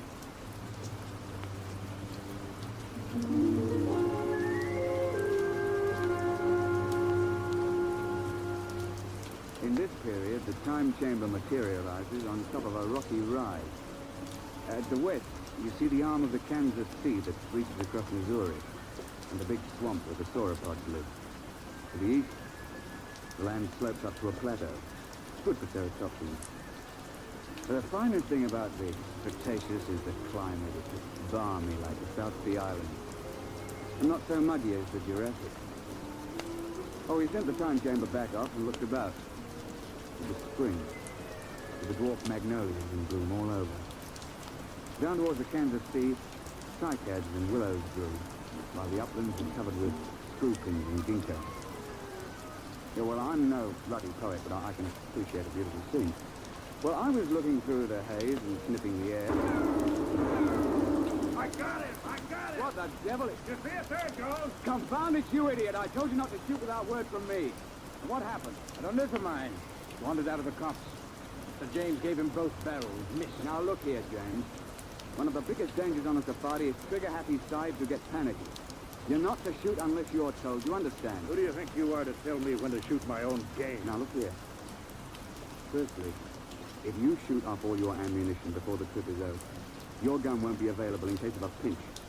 And secondly, if you empty both barrels, what would happen if a big theropod should charge before you could reload? And finally, it's not sporting to shoot everything in sight. Is that clear?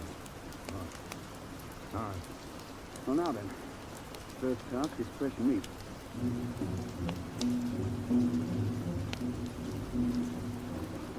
As I told you, Holsinger wanted a ceratopsian head. James insisted on a tyrannosaur.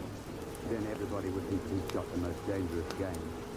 Well, the fact is that tyrannosaur's overrated.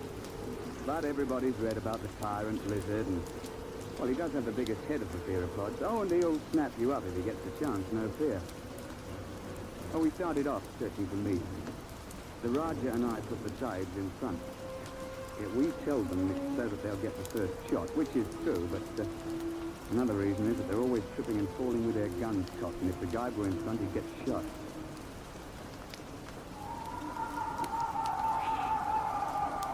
Boneheads. Where? See? Crouching over there.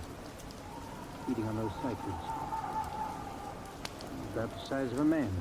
They look intelligent. They're not likely. That bulge on the head is solid burn. Now then, hold on there, James.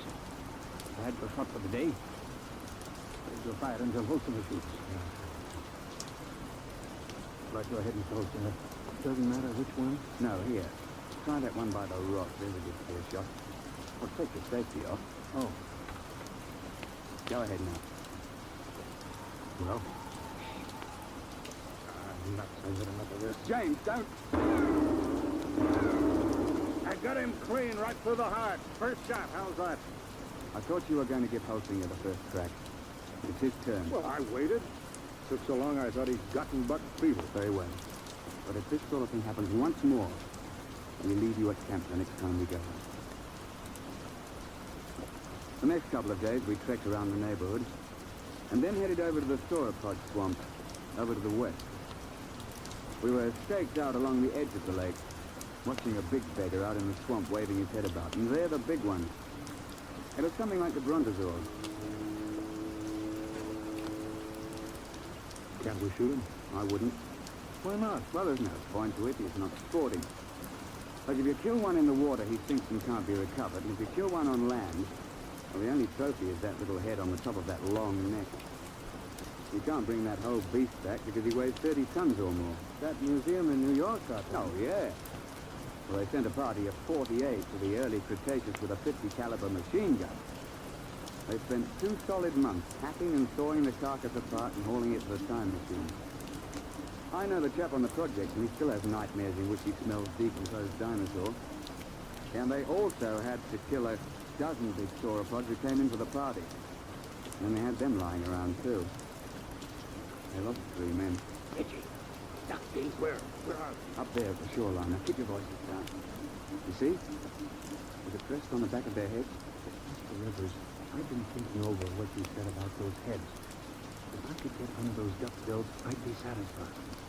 If it looked big enough over my head, I'm sure of it, old boy. Well, let's be off. Roger, you wait here with Mr. James. Shouldn't take us long.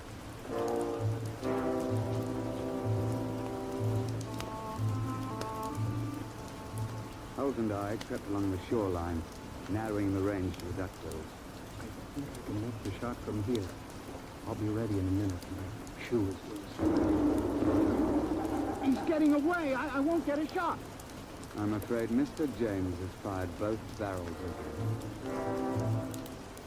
James, that's the second time you spoiled my shots. I ought to... Real fool. I couldn't let them wander into camp, stamping everything flat. There was no danger to that.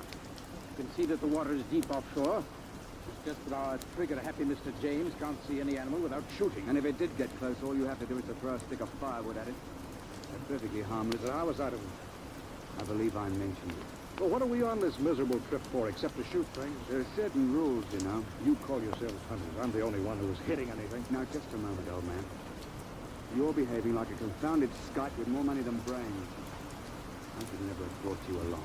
That's how you feel. Give me some food and I'll go back to the base for Oh, myself. don't be a bigger ass than you can help. That's quite impossible. All right, I'll go along. I wouldn't want to pollute your air with my filth. That's in effect the pop that you, but we can't let him go. He'll get lost or starve. All right, I'll go after him.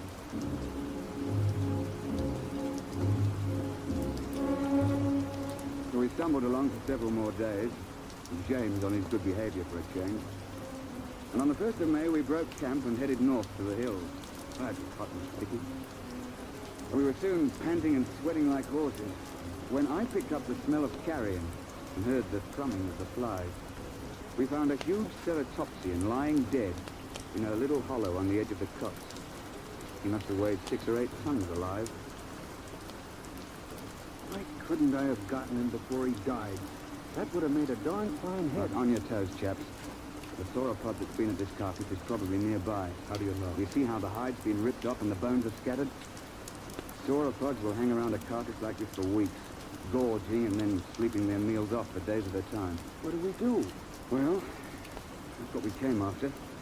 But Roger, you take Mr. James through that way, and we'll parallel you 40 feet distant. Now keep your eyes open. It'll be hard to see in these woods unless you're right on top of it.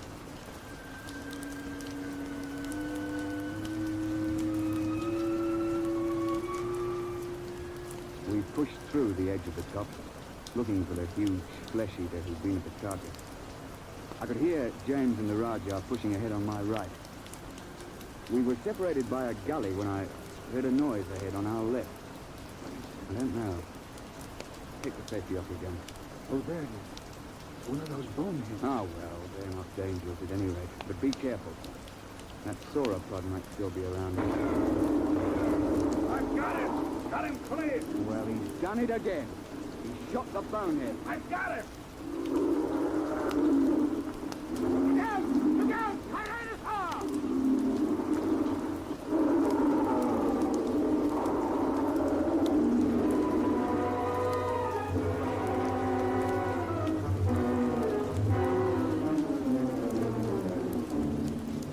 The Tyrannosaur heaved his head out of a shrubbery just in front of us. So the scientists can insist that Rex is bigger than Triontes, but I'll swear that this Tyrannosaur was bigger than any Rex ever had. It must have stood 20 feet high and been 50 feet long. I could see its big, bright eye and 6-inch teeth. He'd been sleeping off his last meal, and James fired off both barrels over his head at the bonehead and woke the Tyrannosaur up. Get back! Get back, you fool! Gun's empty and Roger can't get a shot. Found it, there goes the beast in behind those ferns. Holzinger! Holzinger! Come back! Your gun's too light for that beggar! James came bolting back in a panic and blundered into the Rajah, sending both of them sprawling under the ferns. The Tyrannosaur came after them to snap them up. Holzinger began to blaze away. He got off 3 shots through the beast's body with that little light gun. The Tyrannosaur whirled around to see what was stinging it. The jaws came open, and the head swung around and down again. Holzinger got off 1 more shot and tried to leap to one side. The Tyrannosaur continued its lunge and caught him in its jaws as he fell. Reggie! Reggie! Stand clear! That's the only chance. It's no use. There he goes. Try a long shot. Ah, no, I missed him clean. Poor Holzinger. Hey. That's the end. Stop screaming. You notice? Oh, yeah. Well, I expect we'd best track the beast. He might be dying. We should try to recover Holzinger's remains. Yes, there's nothing else to do. No, nothing. The bad show all round.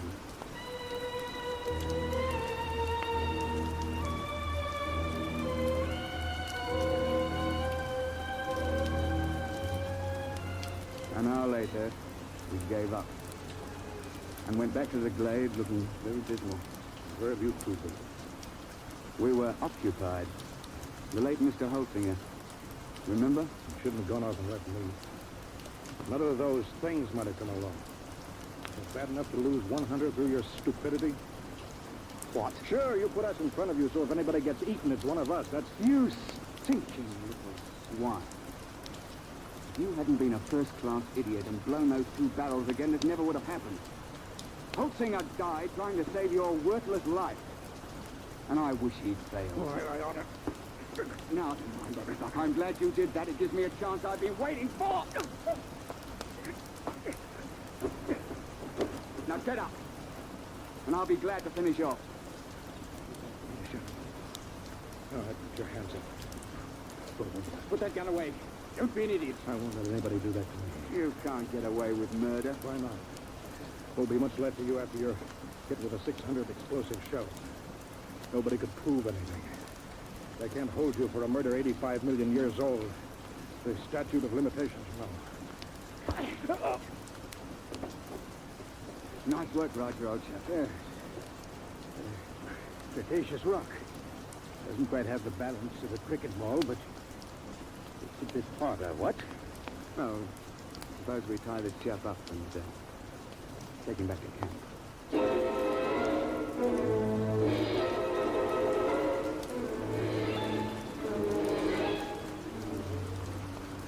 When the time transition chamber finally arrived, we fell over one another getting into it. We dumped James in a corner and threw the switches. You two should have killed me back there. Why? You don't have a particularly good head. You wouldn't look so well over a mountain. You can laugh. But I'll get you some. Close quarters, isn't it? Someday I'll find a way. I'll find a way and I'll get off scot-free, too. My dear chap, if there was some way to do it, I'd have you charged with Holtzinger's murder. But you'd best let well enough alone. No, I'll kill you. Over. Somehow. Cigarette, Roger? Thank you.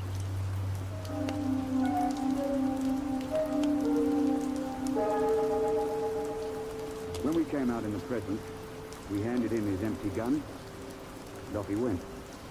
We paid everybody off, but found that we were broke. But quite luckily, a steel manufacturer turned up who wanted a mastodon head for his den.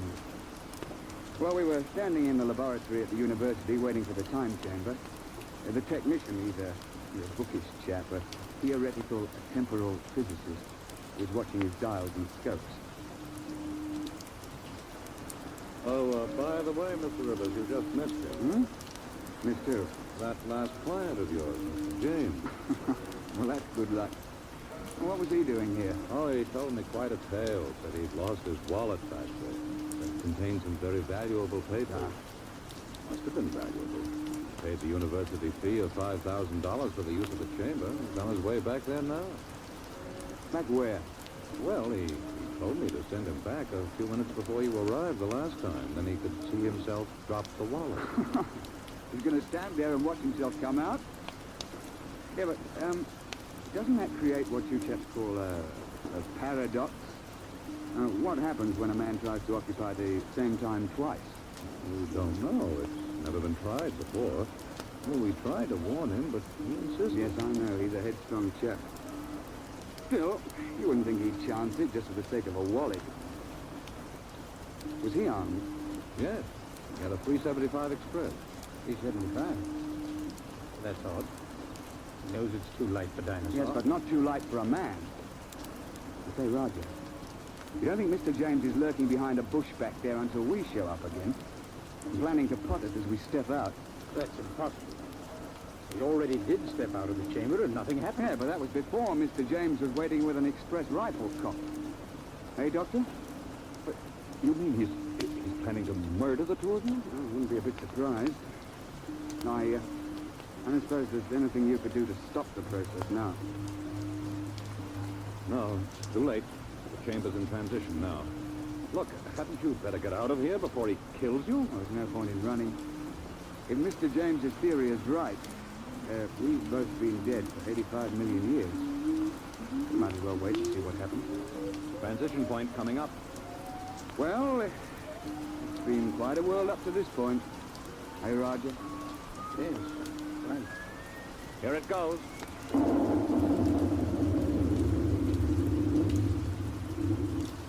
Reggie, are you all right? What? Seem to be. What happened? The time chamber. Back. Better get it open.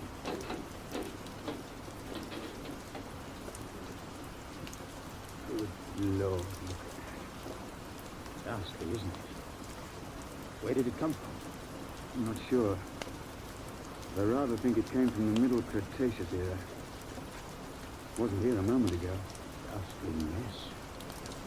Looks as if every bone was pulverized and every blood vessel burst. I dare say. But that's his gun, all right. It's James, there's no doubt of it.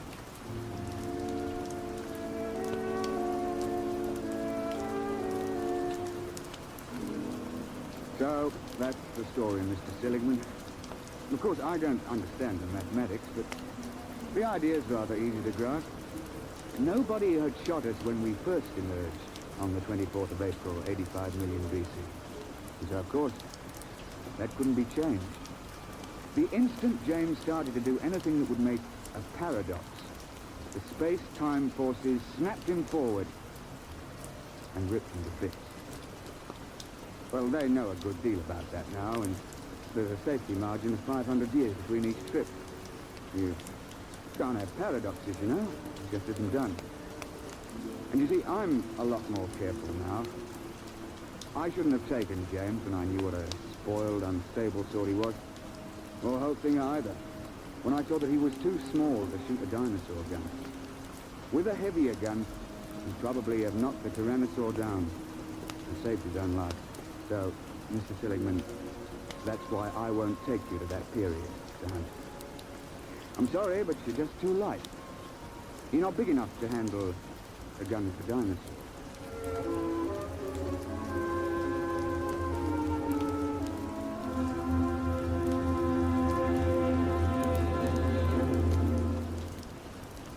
You have just heard X-1, presented by the National Broadcasting Company in cooperation with Galaxy Science Fiction Magazine, which this month features the story of a man who develops a spaceship that travels so fast that its pilots vanish mysteriously into thin air. Read the Vaughn Shelton story, Point of Departure, in Galaxy Magazine, on your newsstand now. Tonight by transcription, X-1 has brought you A Gun for Dinosaur, a story from the pages of Galaxy, written by L. Sprague DeCamp, patent consultant and one of our leading authors of science fiction. It was adapted for radio by Ernest Kenoy. Featured in the cast were Alistair Duncan, Wendell Holmes, John Gibson, Donald Duca, Warren Proctor, and Alan Hewitt. Your announcer, Fred Collins. X-1 was directed by Daniel Sutter and is an NBC Radio Network production.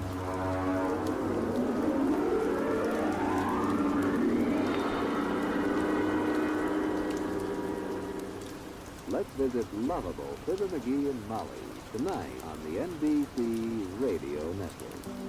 In just a moment, X-1. But first, if you're planning to join the family for this holiday weekend, remember you have a friend who will keep you company through the long hours on the road. That friend is your car radio, and it brings you a full weekend of the most stimulating variety entertainment when you tune in to NBC's Monitor.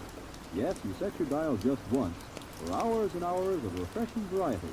News as it happens, sports coverage, everything from baseball to skin diving, interviews with the stars. Plus, lots of the relaxing music you like to hear.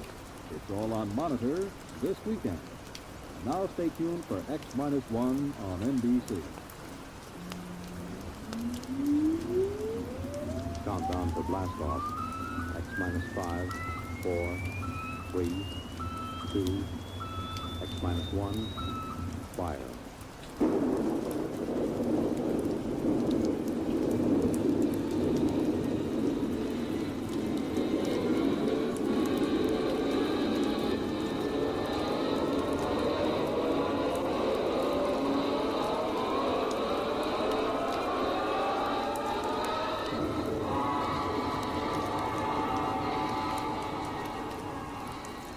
From the far horizons of the unknown come transcribed tales of new dimensions in time and space.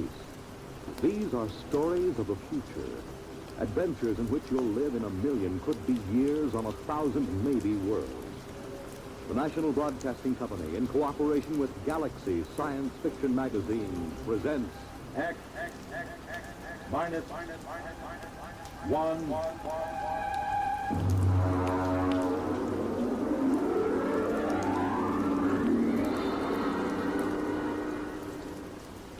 Tonight's story, A Tale of Air, by Fritz Leiber.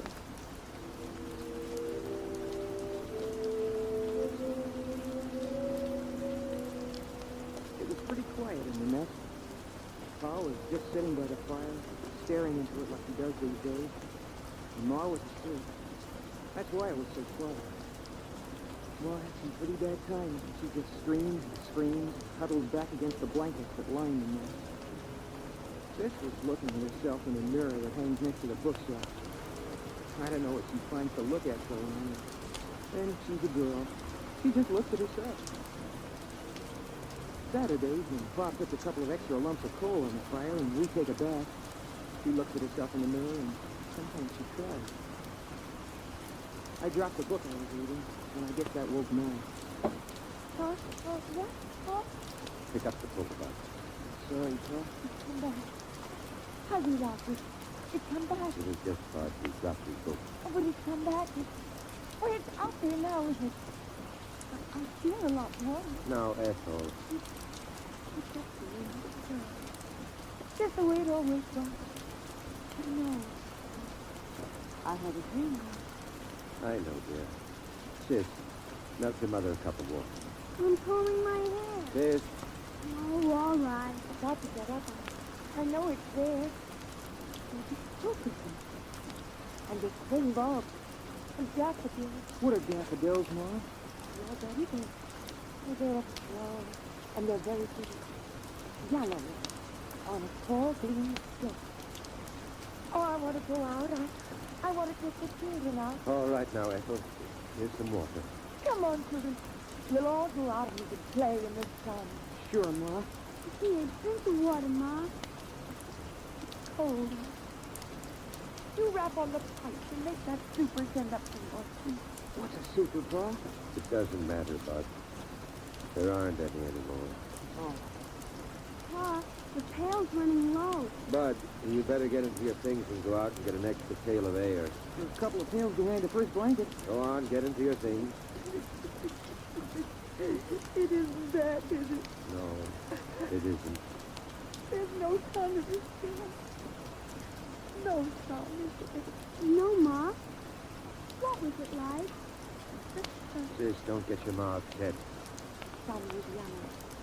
And so bright you couldn't look at it. Burning hot. So hot. But when you stretched out in it, made you feel warm all over. Teeny warm. It's been so long since I've been that warm. I was warm last year on my birthday when Pa put all that extra coal on. And then every morning it would come out of the east. Make the clouds all pink and yellow.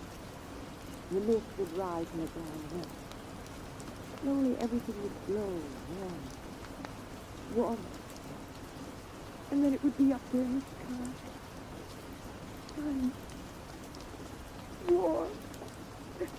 Hurry up, Bud. I'm almost ready, Pa. I want the sun. I want the sun back. Alfred, get me the sun. Darn it. It's nothing I can do. For Christmas? On my birthday? Go ahead, Bud. Take the big pail and get it full this time. There's no sense in taking the trip for only half a bucket of air. Filled it the last time. It's dark, Alfred, it's dark. Go ahead, Bud. Strap down the helmet, will you, sis? For goodness sake, stand up straight. Okay. All right, I'll be right down. Don't hold the blankets open too long. All right, Ethel. They're all safe. Bud will be right back with another pail of air. All right.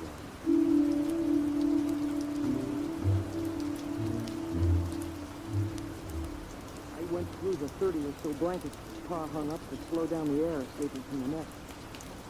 Of course, I knew the way. I've been going out for air since I was a kid. I get a funny, crawling feeling every time I go out of the nest.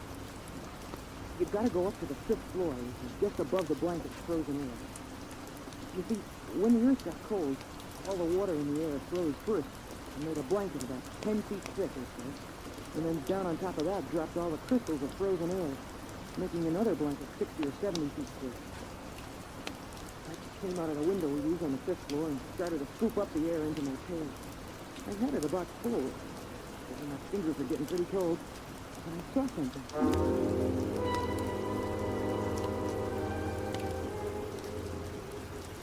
Hey, that's a light. Darn it, I kicked over the bucket. It can't be a light. Moving around in a window like that, it can't be. Mom, Pa, and Sis are back in the nest. I'm up here, and there can't be anyone else. Everybody on Earth is dead except us.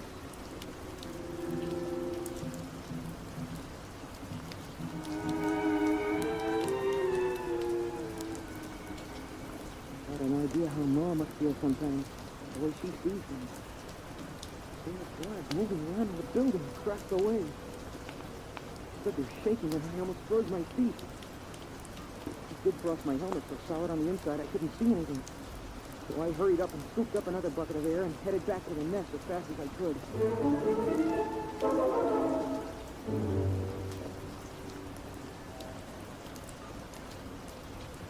Pa, I saw something. Go on, hang those outside clothes up by the fire. Pa, I saw something indeed. You'll be quiet, sir. Don't upset. It was a light. If I get this here next to the fire, give me the cloak. Shall I put another lump of coal on, Pa? No. The oxygen from this bucket will get the fire up when it begins to melt. There. Pa, I'm trying to tell you, I saw something up there. Light. There's lots of lights. Stars. I know what stars look like, Dopey. They're big, steady white lights in the sky. And this was down here in the building. What is it? Alfred, what is it? Nothing, Effie. What is it? Well, first I thought it was a lady. A young lady. I mean it. Like in one of those old magazines. I thought I saw it in a window. But then all I saw was a light. You watched it for some time? Long enough for us to pass 5 windows and go to the next floor. It didn't look like stray electricity? No, I know what that looks like. Or a star refracted through an ice. Sometimes if you catch it at the right angle, it... Honest, I never saw anything like it before. All right. I'll go out with you and you show. No, Alfred. You can't go and leave us alone, not both of you. It's all right. We'll be right back. Here's your helmet, Tom. There's something out there. We've known there was something out there waiting to get us. Hand me my glove. Something that's part of the cold, hates all warmth, wants to destroy the nest. Been watching us all this time. Now it's coming at you. It'll get you. And then it'll come to me. Oh, don't go. Alfred, please don't go. Everything will be all right. Yes, Pa? You come watch the fire. Keep an eye on that air, too. If it gets too low or doesn't seem to be boiling fast enough, get another bucket behind the blanket. Alfred, don't go. I'll take care of it, Pa. Could there really be anybody out there? I don't see how. We heard the last radio voices a year before Bud was born. There hasn't been anything since then. Then what could it be? I don't know. Probably just a reflection. An ice crystal crack. Come on, Buck. Get your helmet on.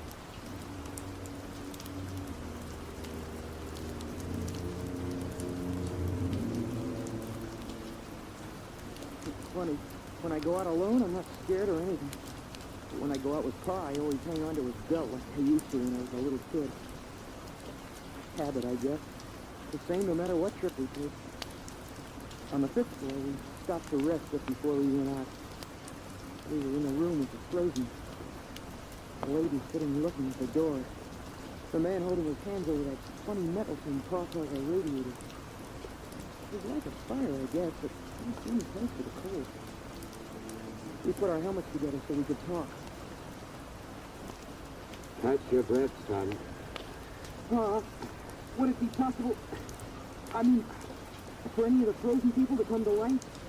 Like the ones down in the basement around the furnace when we go for water? No, they're dead.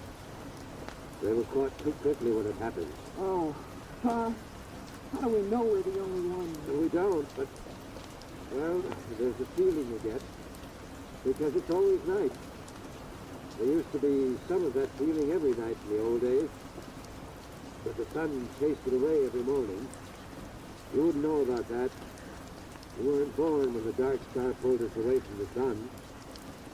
You wouldn't know unless you'd seen the sun. I've seen the sun. It's that big star at the end of the Big Dipper. I've seen it. It isn't the same. Come on. They're wasting time.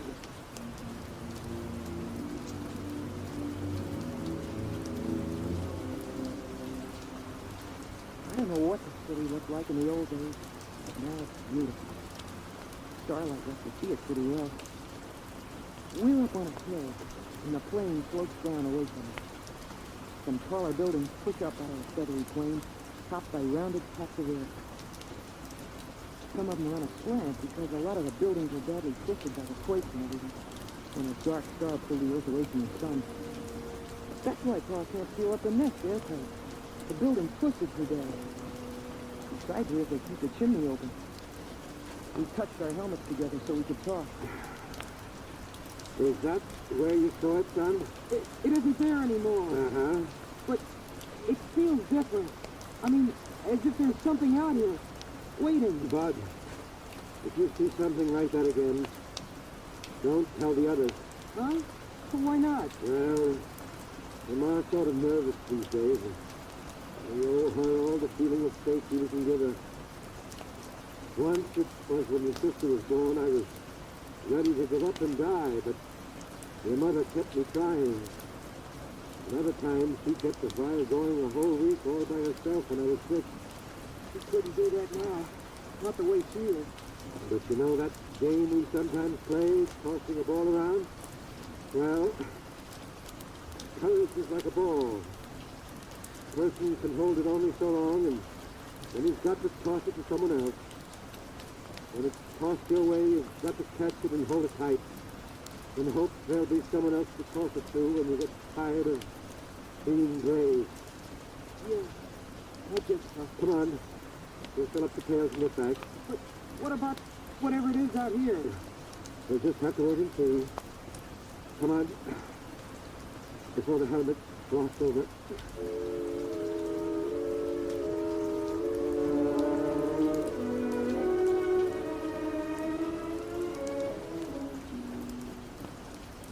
It's pretty hard to hide your feelings in the nest. I mean, there's just room for the four of us.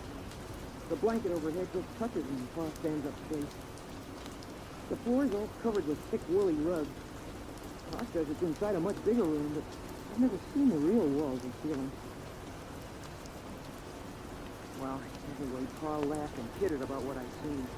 He said I had an imagination. Well, we could tell he took it serious.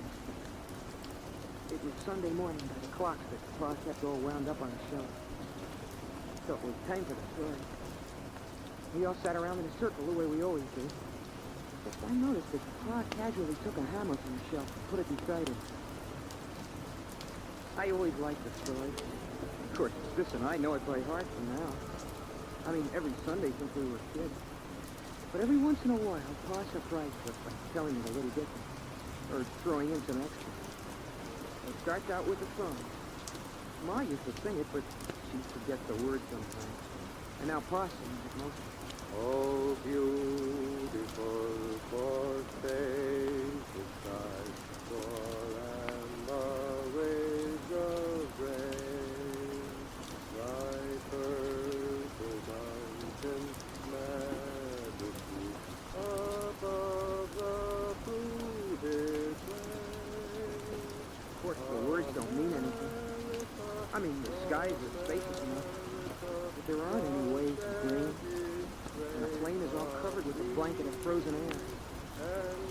But it's part of the story ceremony, and Pa likes it. He says it reminds him of the old days. After the song, Pa starts the story. In the days of my youth, the sun hung above, golden and warm, and the earth was fruitful and multiplied. and the fields were green, and the day was glorious. And the wind blew across the hilltop, and the air was free and good to breathe.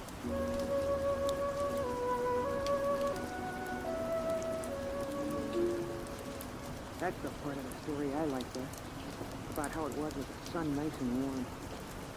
It's hard to believe all those people living without having to worry about cold and air. They were waking up sweating and screaming because we dreamed the fire went out. It's impossible to believe that Carl was a good storyteller, and he made it seem real. And then the dark star came rushing out of space. In the beginning, they tried to keep the news from the people, but when the floods and the earthquake started, the truth came out. At first, they thought the dark star would hit the sun. And then they were afraid it would strike the earth itself. But it didn't. It only came close.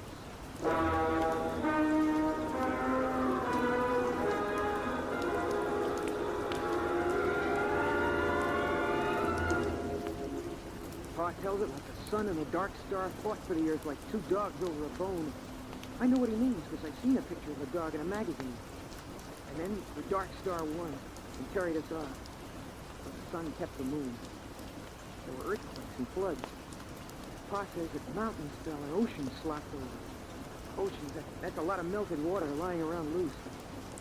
Hard to imagine. Pa says it was so.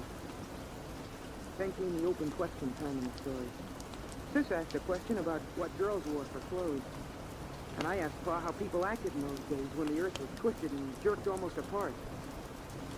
Well, Bud, I was too busy to notice much. A friend of mine, Dr. Wasteland, and Kelly, the geophysicist, and Walters, the astronomer, we knew what was going to happen.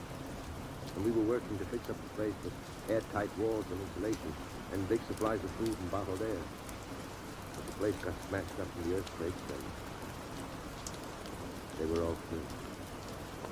So I put the nest together at the last minute in the living room of our apartment. It's a 4-room apartment. You must have seen some of the people, like the frozen ones downstairs. At that time, Bud, I only thought of one thing. Your mother and survival. If I had stopped to think, I wouldn't have even tried to make the nest. It would have seemed ridiculous. Blankets and a coal fire against the cold and vacuum of space. But I didn't think. I survived.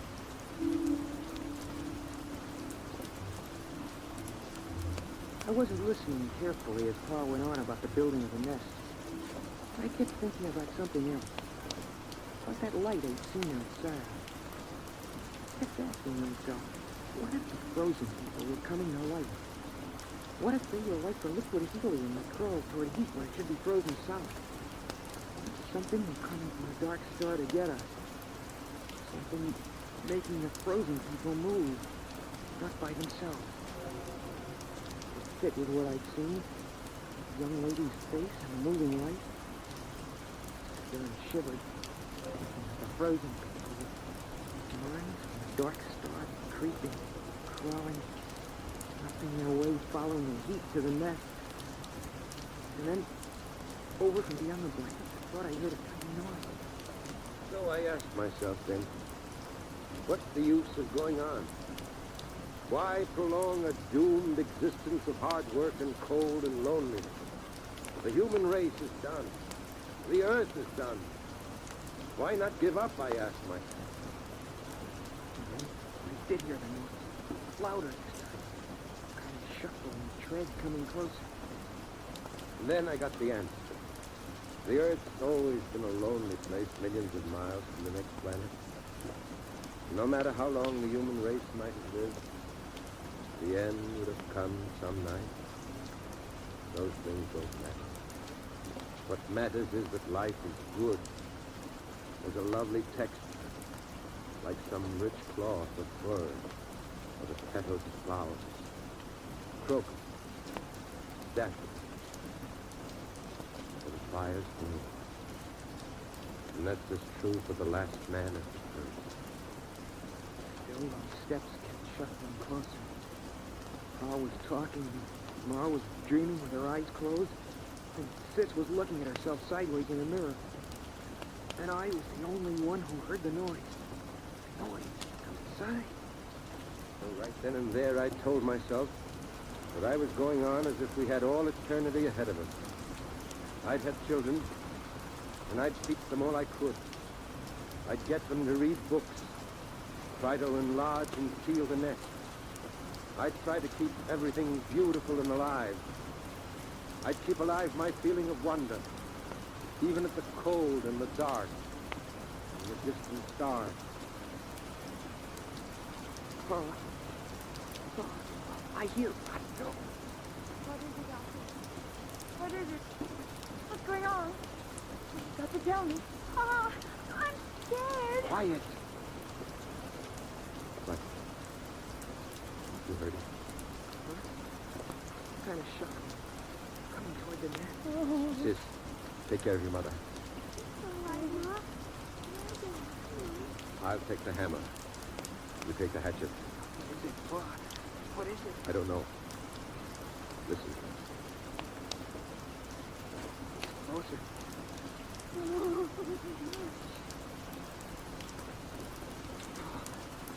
Wait, it's moving. Ready with your axe. Hello? Who's there? There's somebody in there. Come in. It's all right. You're alive. Alive. Alfred. Alfred. Hutchinson. Dr. Alfred Hutchinson. You can take off your helmets in here. Yeah. We have air, and we bring it in impaled. Come on, Doc. Let's take off. It's impossible. Where are you from? We thought we were the only ones. Los Alamos. The nuclear laboratory. Yes, that's right. We get our power from the reactor, using the stockpile of bombs for fuel. Then, there are others. There are other men. There are other men. Is it all right? Should I put the axe down? Yes, it's all right. You can put it down. You mean you come from another nest? It's a little bigger than this. We've got a small airtight city with airlocks. We generate our electricity, food from hydroponics. I can't believe it. I can't believe this. It's impossible. You can't maintain an air supply without hermetic sealing. It's impossible.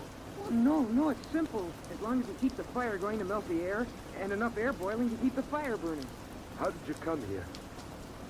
Why? Well, we keep scouting around for survivors. There are a number of colonies, Brookhaven, Oak Ridge, and Parwell in England, and the Argonne Laboratory in France. We didn't expect to find anything in this city. But our detectives picked up a heat trace, so we tracked it down. Alfred, you're forgetting your manners. We have company. Of course. Sis, throw a handful of coal on the fire. Pa, a whole handful? Doesn't matter now. And Bud, bring out another pail of air. And you have laboratories and plant spots? We only have a 2-seater scout, but if we rip out the bulkhead to the storage compartment, we can make it all right. We can have you back at Los Alamos in 4 hours. What's the matter? I guess we really hadn't thought about it that way. But, I wouldn't know how to act there. And besides, I haven't any clothes. Just doesn't seem right to let this fire go out. It's been 18 years.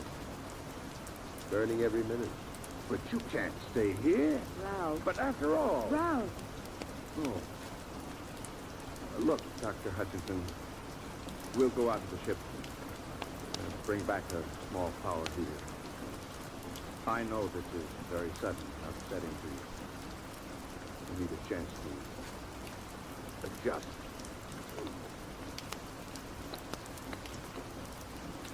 We'll be back in a few minutes.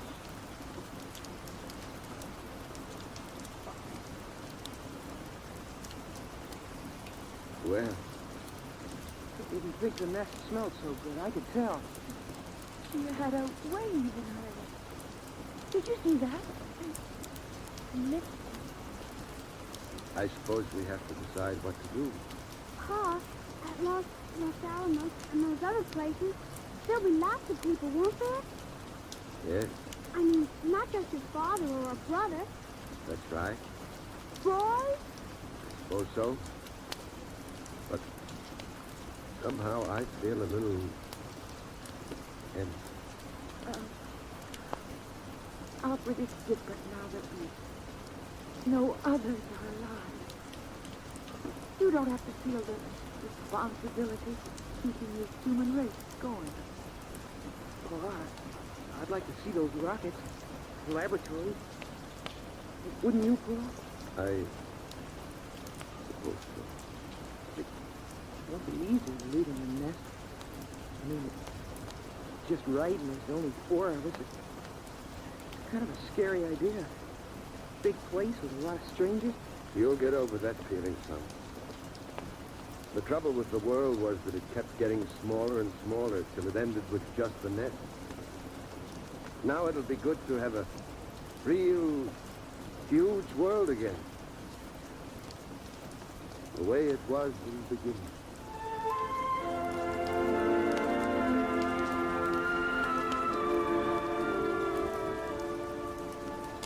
And so, we're gonna leave the nest in the morning. By Pa's clock. We've got the power heater going now. Seems funny to be this warm when it isn't Christmas or somebody's birthday. But still, it's hard for me to realize that this is the last time I'll go out of the nest. Through all the blankets. To get a pail of air.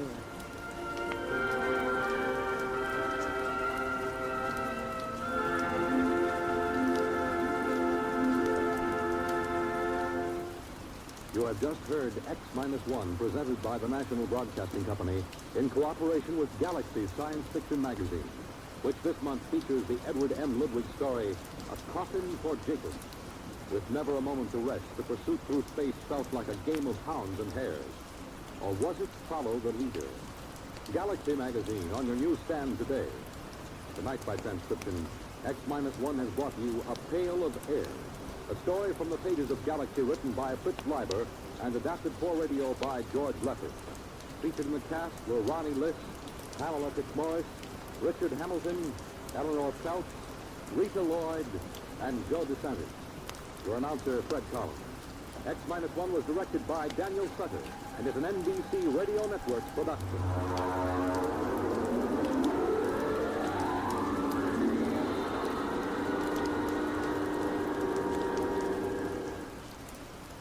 Now an important announcement for the listeners of X-1. Beginning next week, X-1 will be heard over most of these stations at a new time, Tuesdays at 8:30 to 9 p.m. Eastern Standard Time. Don't forget, listen next Tuesday from 8:30 to 9 p.m. for X-1. Monitor takes you everywhere this weekend on the NBC Radio Network. In just a moment, X-1. First,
Tonight,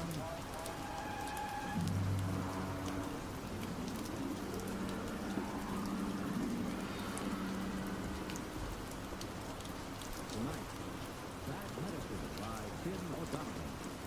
But first, farmers know they can't stop storms, floods, or droughts from ruining crops.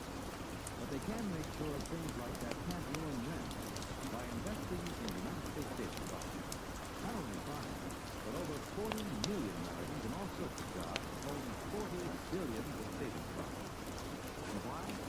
Because savings bonds are the easy way to start saving and to keep saving. And the money you invest in savings bonds means protection now and ready cash when you need it in the future. Improving your farm, sending the young to college, or planning your own retirement. These are the big things you can be ready for with savings bonds. And besides offering you a safe investment, each Series E savings bond pays you back $4 in maturity for every $3 you invest. Yes, you earn extra dollars while you save, so start saving now. For the big things in your life, be ready with United States Savings Bonds. And now, on with our story.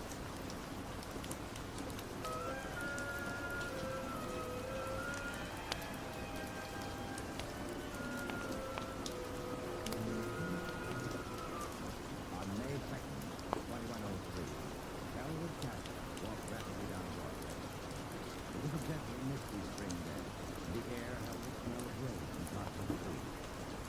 But Elwood Castle didn't smell the rain from the trees. He just sniffed a load of dust. He didn't want to lose her, but he was certain he would. Such was exercise. You see, Elwood Castle was a homicidal neighbor.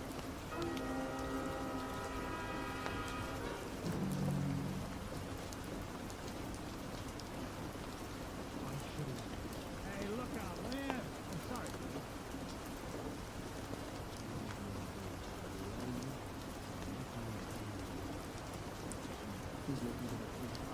Hey there, Elwood! Elwood! Huh? It's me, Marty Klein. I work in the deck bucket with you, remember? Oh, yeah, of course. Hello, Marty. My mind is, yeah, I know how it is. A couple of weeks ago, I was walking around at Farm Coast Picnic with the Patty. You were preoccupied, didn't you? I had this idea in my mind. You too? Yeah. The same person? Are you talking about the same person? All right. Are you okay? Listen. Yes. Well, I had this idea. I was going to get rid of my wife. Well, I mean, Santa Claus country for a week. I'm still on the trip. No, I never thought of it. Anyway, I was going to take a week. Look at that button. Can you imagine? I've been a jet bus operator for 10 years now, and all of a sudden, I feel like I can't take it for another minute. You know how you feel. I was going to take a trip all by myself. So where? To the farthest place I could think to Mars. I was just going to pick up and take it a place to Mars. Just nothing. I don't know what happened. Well, I thought it over with happened. You what? Yeah. That's what she's a real sensitive girl. You know what she did? No, I'm not supposed to. That went right down to that home therapy appliance store, and she said, you got a home therapy machine that'll kill my husband with this idea he can't stay in the debt bucket? I heard that those machines aren't perfected. They got him ripped now. So she described the trouble, the next day they delivered it to me, and boom, I plug it in for you. And the boy talks to me. He starts asking me questions. What kind? And he goes, I won't even tell my own name. You told the machine? Why not? It's only a machine. Yeah, I figured. But then the machine starts to tell me a few things. And before I knew it, inside a week, I'm cured. Now, I can't wait to go back to riding the dead bike. So that's why I say I know how it is to have one thing on your mind all the time. Like this machine, what is it called? That's the beauty part of it. My essence. Boy, she's a goddamn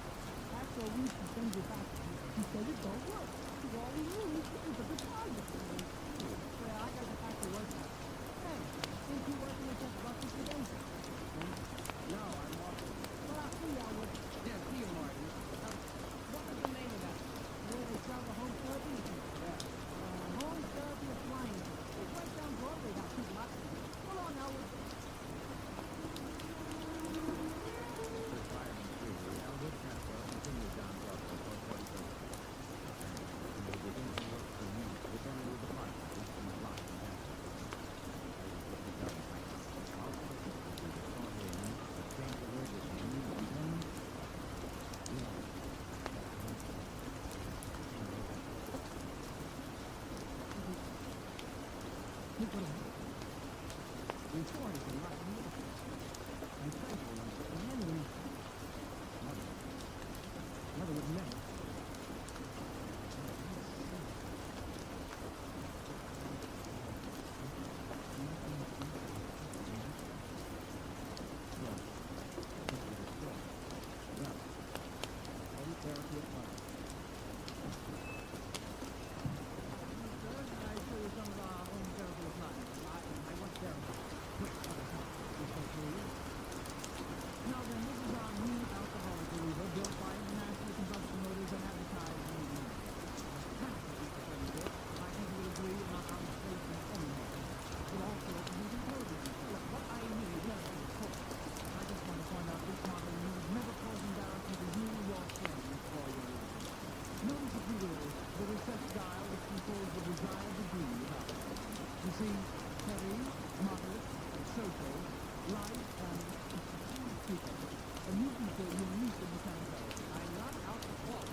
Yes, sir. A man's life may be at stake. Hey, was there anything like this fellow said? Anything? Well, he did mention the name of the stretch. The man, the one with John Fish. The one that... Why didn't you say so? What was... the Mac. You go? That's it. He said, I'm going to kill Mac. You know, this cat. Colin, see if there's a Mac or two and we'll have some fun. Now hurry up.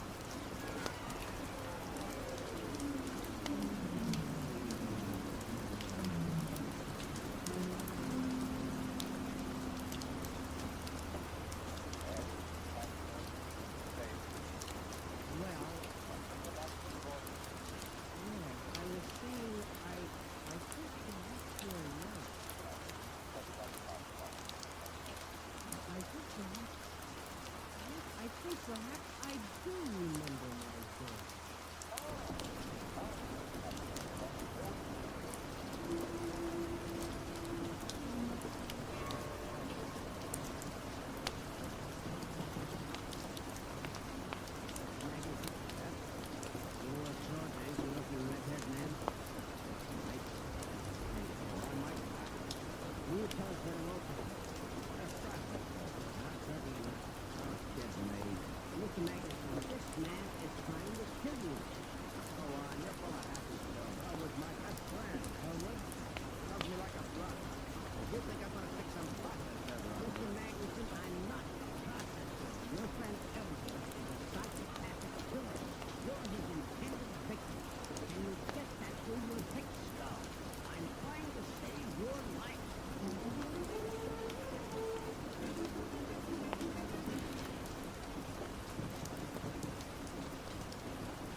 case history of a young woman following their two post-natal descendants, childbirth, and post-natal care.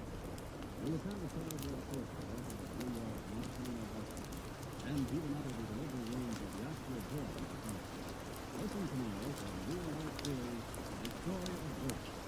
And on the same program, listeners can also enjoy award-winning segments, kitchen hints by Paul child care news by vacation ideas offered by Robert Pierce, and another personal visit to Radio Brown's Don't forget the exciting conversation each day from Taylor Sawyer for 10 to 8. Still join the Billy Jane Wasteland tomorrow with NBC. One of the news of Chet Hunter live on NBC Radio.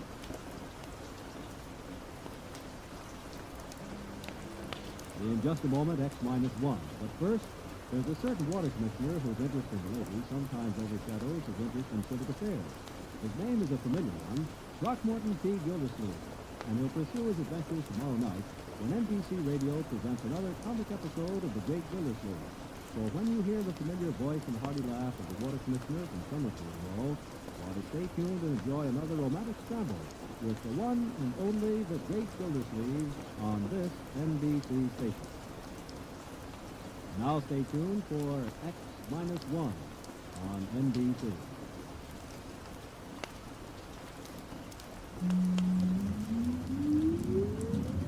Countdown for blast off. X-5, 4, 3, 2, X-1, fire.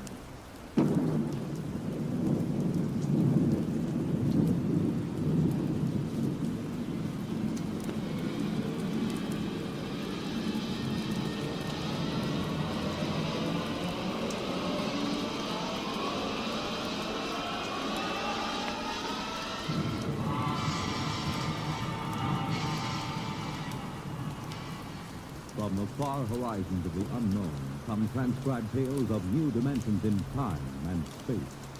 These are stories of the future, adventures in which you'll live in 1,000,000 could-be years on 1,000 maybe worlds. The National Broadcasting Company, in cooperation with Galaxy Science Fiction Magazine, presents X-1.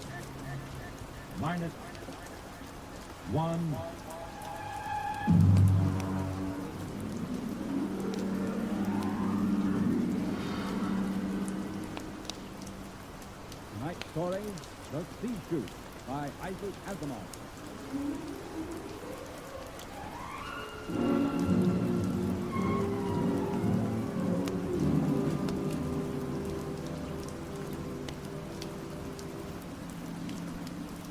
We were on our way home to Earth when it happened.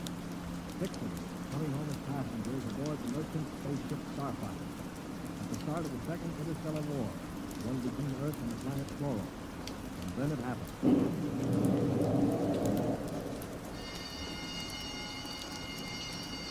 Now hear this. Condition red. Condition red. We are under attack from a Chloran battlecruiser. All hands forward to battle stations. Passengers will remain confined to the after cabin. Condition red. We are being attacked. The interception by the Chloran cruiser. A murderous running duel of energy blasts and force field defenses.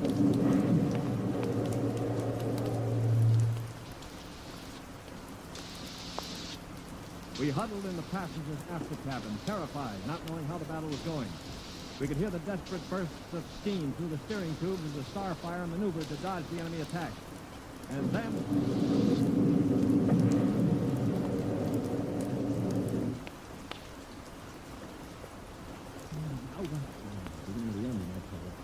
What does it mean, Stuart? You were a space pilot? It means our generators have been drained of energy. We can't fight back. All right, don't worry. They won't destroy us. We need our ship too badly. Simply board us and take over. But what about the crew? The crew, Colonel? If they have any sense, they'll surrender. If they choose to fight, they're coming aboard. Now, be very still. In heaven, help us.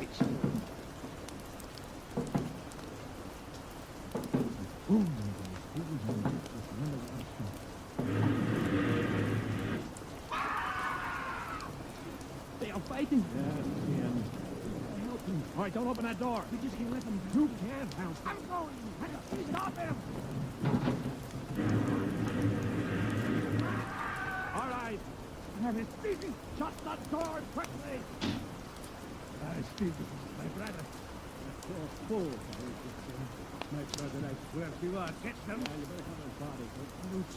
The monsters, green-skinned brutes. They're no more brutes than we are, Colonel. This is a war. Are you defending them? I'm really pointing out the facts. I ought to strangle you. Why not save it for the quarrel? I will. I promise you I will. How can we decide right now what to do with it? We might as well cut it out and wait.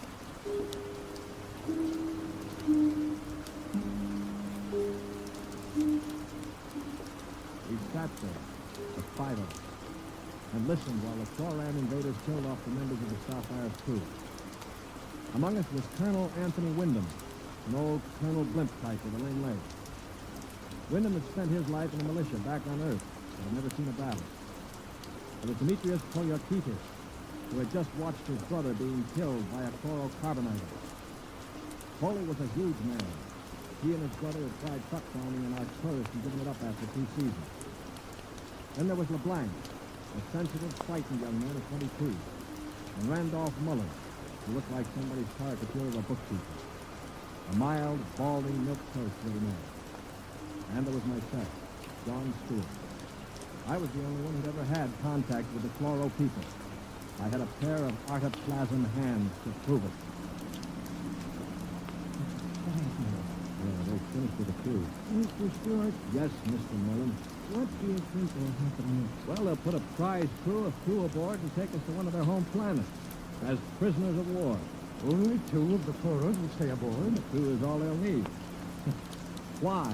Colonel, you're thinking of leading a gallant raid to retake the ship? Simply a point of information, that's it. All right, then let me give you another point of information. If you want to commit suicide quick, just open that bulkhead door. 3 steps inside, you'd fall on your face. But what? Don't you smell anything, LeBlanc? Get close to the door. It smells like gas. What is it? Chlorine. Breathe it like we breathe out. They chlorinated the whole cruise compartment. One big whiff of that and we'd all be dead. So just forget about rushing the chloro. How do you know so much about their habits, Stuart? I lived on a chloro planet for 6 months. You see these hands? They were mangled in the oxygenating machinery of my own quarters. They grew these artoplasm things and operated. They're weak, but at least I have hands again. Monsieur Stewart, Yeah. will they kill us? No. Why do you say that? Because in their own way they're gentlemen. Probably will be interned for the duration. You call them gentlemen. After they kill my brother in cold blood, you call them gentlemen. You know, Stuart, you sound more and more like a blasted greenie sympathizer. Blasted, man. Where's your patriotism and loyalty? My loyalty is where it belongs, with honesty and decency, regardless of the shape of the being it appears in. This is a ridiculous war. Why are we fighting these people? We can live only on planets with oxygen, and oxygen is poison to them. They can live only in chlorine atmosphere, which is deadly to us. Yet we're fighting them over a bunch of worthless asteroids that neither of us can live on comfortably. Well, it's a matter of principle. It's a matter of stupid pride and greed. I don't like what you say, mister. Why not? Because you talk too nice about these greeny skunks. They're good to you, eh? Well, they wasn't good to my brother. They killed him. And I think maybe I'll kill you, you rotten greeny skunk. Well, come on, grab him. I can't break his hold. They're coming in. Holy, let him go. They saved your life this time. And I'm finished with them. Quiet. I think they're opening the lock. They don't get between us. Holy, don't lose your head. They'll kill us all.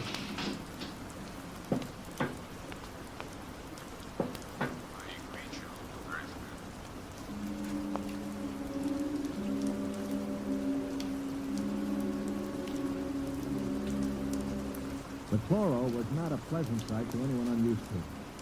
He was about the height of an Earthman, but the top of him was just a green stalk with eyes. He was still wearing a spacesuit to protect him from the oxygen in Archipelago. In one of his tendrils, he carried a chloran gun. As he stood in the doorway, I could see Poliokita's eyes begin to glisten with rage. Then, with a bellow like a huge bull, he threw himself at the chloro.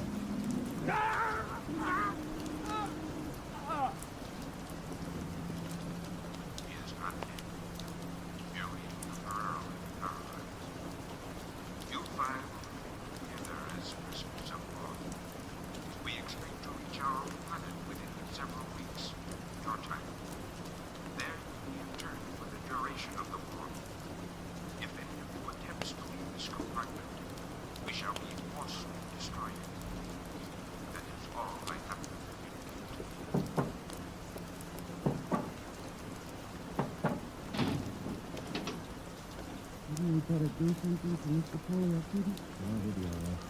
Just place him up in his car. Yes. All right, Polly. Can you hear me? You stupid brute. Voice is coming back. Well, I know what's going on in that thick skull of yours, Polly. You think that when the paralysis wears off, you'll ease your feelings by slamming me around some more. Well, if you do, it'll be curtains for all of us. How do you mean, sir? None of you know the chloros the way I do. Unlike us, they assume automatically that any group of Earthmen they find together comprises a biological grouping, like an ant colony. The result is that they consider the group as something, well, something holy. Now, they'd never break us up. And if one of us did any harm to another, they'd have us all executed as a bunch of chlorotype perverts, a non-functioning group. So call all the names you want. But keep your hands to yourself, or we're finished.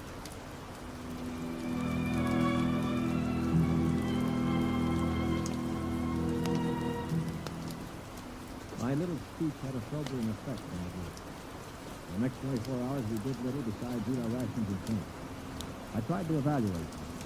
The colonel I had figured for an old windbag. Poliarchitis was a hate-filled brute. A blank with crackles. It was like a frightened child. Mullen was a non-entity. A mouse instead of a man. Everything he did seemed precious. His voice had the quality of furtively rustling undergrowth. How long did you say the trip would take, Mr. Smith? Well, the Floro said about 2 weeks. Gentlemen, if I may interrupt. Colonel? Now, it has occurred to me that perhaps you know of some weakness that might enable us to overcome these sorrows. The only weakness they've got is that they can't stand oxygen. But there must be some way to get the best of a man. After all, there are only two. Before I answer, I have to know your name. Is it to save your own skin or help Earth win the war? Oh, Dash is trying to help our side, of course. What we're looking for is a way to save the ship for Earth without losing our lives, yes? All right, let's take a vote. A blank? I have a wife waiting on me, Mr. Ford. I do not want to die. Hero number 1. What about you, Mullen? I don't see how we could accomplish it without... Hero number 2. Well, Poliarchitis? The next you, Flora, it will be with my bare hands. On their planet, I will kill just as I promised you. 3 down. Well, Colonel, don't you want to march to glory, an old militia man like you? Your attitude is very cynical and unbecoming, Stuart. I see. Well, then I'll have to blow that ship up myself. Stuart! Don't worry, Colonel. I don't intend to be a dead weight. Of course, there is a way we might do it. What did you say, Mr. Mullen? There's a spacesuit and magnetic boots stored in that locker over there. We might be able to reach the control room from the outside of the ship. How would we get outside? This compartment has a sea chute. It must. What is a sea chute? A sea chute, my boy, is a casualty chute. It doesn't get talked about much, but all the main compartments have them. They're just little airlocks down which you slide a corpse. Burial in space. Oh, blast it, Mullen. Suppose you did get outside. How could you re-enter the ship? And through the steam tubes, the ones they use to guide the ship. Wait a minute, Mullen. What do you know about steam tubes? I thought you were a bookkeeper. Well, on Arcturus, I got interested in spaceship models. I studied all about them. On my own time, Yeah. At any rate, I learned that the steam tubes have an access vent directly to the control room for repairs. And because they are in the control room. What do you think, sir? Well, it's a video sort of idea, but it might just work. We could get permission from the Pharaoh to open the sea chute and bury Foley's brother. One of us could slip into it, work forward, and climb up through the steam tube. The question being, which one? What about you? You with your loud talk and your sneers. I'm no hero, Paulie. I've already said that. My object is to stay alive. If the steam tube let go while you were in it, you'd be boiled like a lobster. Now, how about the colonel here? If I were younger, Blasted, I'd pounce you. You know very well with my ends of leg. Yeah, of course. Not to mention my artificial hand. Well, now, what unfortunate deformities do the rest of us have? Paulie? You just keep talking, Mr. Big Mouth, and pretty soon we'll kick your teeth in. Of course, that's your standard reply to everything, isn't it? Blank, will you do it? You want to get back to Denise? Please, I If cannot... Blank needn't go, I'll do it. After all, it is my idea. Are you serious, Mullen? Yeah. I don't understand. Why? Why you? Well, it seems no one else will do it. But that's no reason, man. I can't think of any other. Look here. You really intend to go through with it, sir? I think I'll do it. Well, dash it, man. Let me shake your hand. You're an Earthman, by heaven. You do this thing, and win or die. I'll bear witness for you.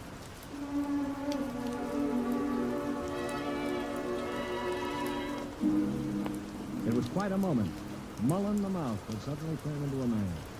He just stood there awkwardly while the colonel puffed his anger. Polyakita seemed stunned. LeBlanc was wide-eyed. And I? Well, I was in a peculiar position, one in which I rarely found myself. I had absolutely nothing to say. That ought to bring them. I hear one.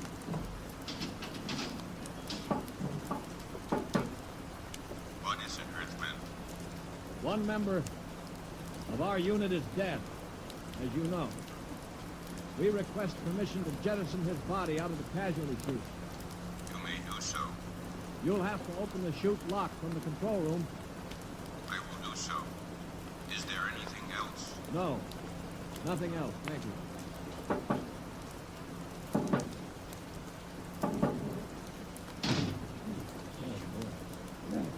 All right, come on now. We'll have to work fast. Mullen, get into a spacesuit in the emergency locker.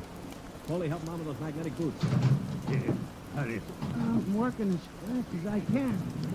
The arm. All right, give me the helmet. Okay. Mullen, better scratch your nose if you have to. It's your last chance for a while. What about radio contact? You can talk to us. We're listening on the helmet set and the other suit. The Toros won't have their set on the interphone frequency. Wait a moment. What for? Dash it, what's he going to use for a weapon? He isn't big enough to fight them barehanded. How about one of those oxygen cylinders? Good idea. Use it to bash them over the head. Now, give him one of the cylinders equipped with a reducing valve. Now look, Mullen, if your magnetic boots fail and you start drifting away into space, open this valve. You do that? And you can use it like a miniature jet and try to blow yourself back to the ship. Understand? I think so. Well, that works. All right, here goes the helmet. You better hurry. The light is on over this issue. That thing's in the lock. Here. Can you hear me? LeBlanc, give me that other space helmet. Yes. Yes. I'm switching the radio. Can you hear me, Mullen? I hear you. Oh. Plenty there? Here's okay. Uh-huh. Polly, open the sea chute. Okay, now help me in. All ready? Ready? Well, good luck. Close the chute. Pull the ejector valve. Now! He's out. Oh, God, help me. The light is out. Close it. Close the chute lock. I don't suppose he has much of a chance. No. You think he knew it? No. I just don't know. Should I try to contact him on the radio? Yes, I could. Wait a minute. What is it? Good Lord. He's sure to miss Mullen. Polly, get your brother's body on the top. Put a blanket over it. Pretend it's Mullen asleep. Polly, for heaven's sake. My brother. What you've got to do, it's our only chance. Listen, if Mullen could go out there and Very risk well. I will do it.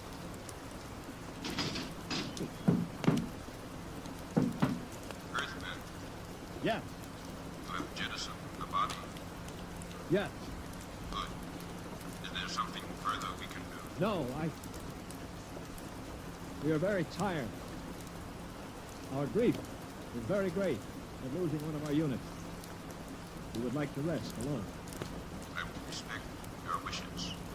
I see that one of your units sleeps already. Yes, Mr. Mullen was overcome with grief. I leave you.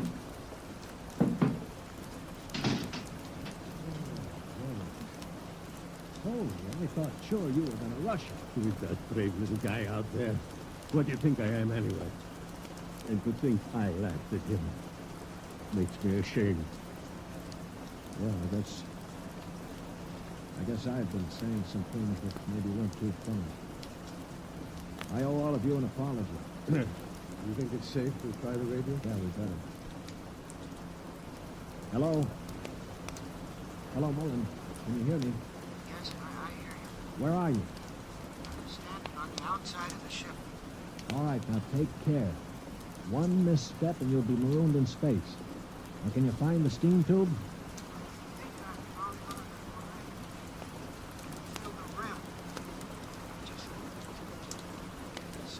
Be careful.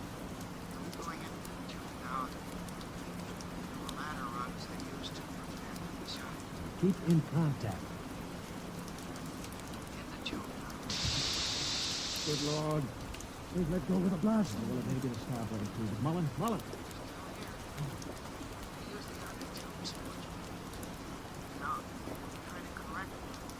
Yeah, keep moving.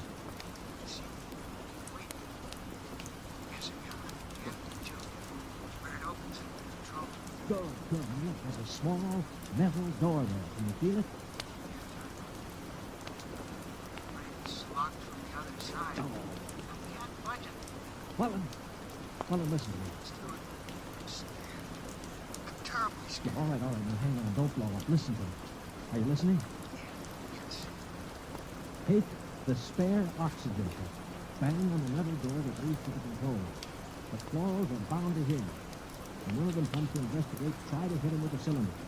Now aim for the stalk on top of his body. Try to blind him. When you do that, well, now go on.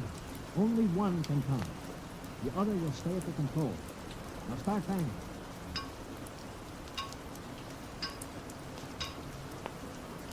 Any luck?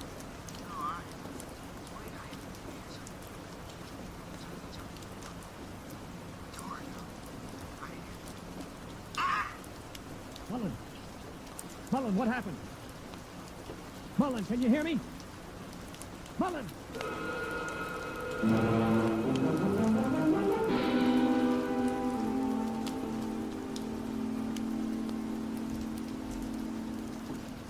Mullen! Mullen! It's no use. He was one brave little guy, that one. But suppose they have just got him in the control room. I mean, maybe he's not dead. Well? Then maybe one of us could rush them. We could bang on the door and jump the Glover. The first guy would be a cinch to die. I would be willing to take the chance. You? Why not? I could try. Not you. I'm the strongest. I do it. Now listen, you chaps. I'm an old man. I've got nothing to live for anyway. Suppose I throw myself at the ray gun. Wait a minute, what's going on over here? 20 minutes ago, there wasn't one of you who risked his little finger to get us out of here. Now you're falling all over each other. Maybe Mr. Mullen teaches us a lesson, huh? Yeah. Okay, Coley, give me the wrench. I'll start banging on the door.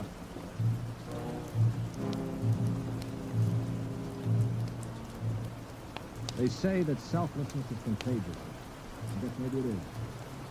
I've been a cynic all my life, a man who believed in nothing. Well, I'd come face to face with 4 human beings who proved that I'd been living a lie.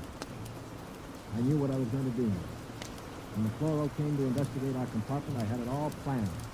If only my poor, weak hands would hold out long enough. Ready? Ready. Here goes. That should bring him. Try again. Wait. Shut the door. Get ready. Open the lock. Poor old Mullen now. Ready? No! Let him have it! Wait! Stop it! It's got the chloro! Wait! Good Lord. It's Mullen. Here, get the helmet off. That's it. All right, now lift. Mullen? Mullen, are you all right? You seem to be quite all right. Full of chloro. It's dead. What happened? Well, I banged on the steam tube hatch and the door opened. Yeah? I hit him with a cylinder. It blinded him. I guess it didn't kill him. He grabbed me and pulled me into the cabin. In the struggle, he broke my transmitter. That's why I couldn't talk to him. Finally, I managed to club him down. What about the other one? The other one almost got me. Must have heard the scuffle and came into the cabin with a ray gun. But I did, I guess, with pure reflex. The cabin atmosphere was chlorine first, and the green didn't have a space suit on it. So I just turned on the oxygen valve in that spare tube. Without spraying an insect with poison. You're a brave man, Molly. I'd have been scared to death. Molly, what is it? Molly,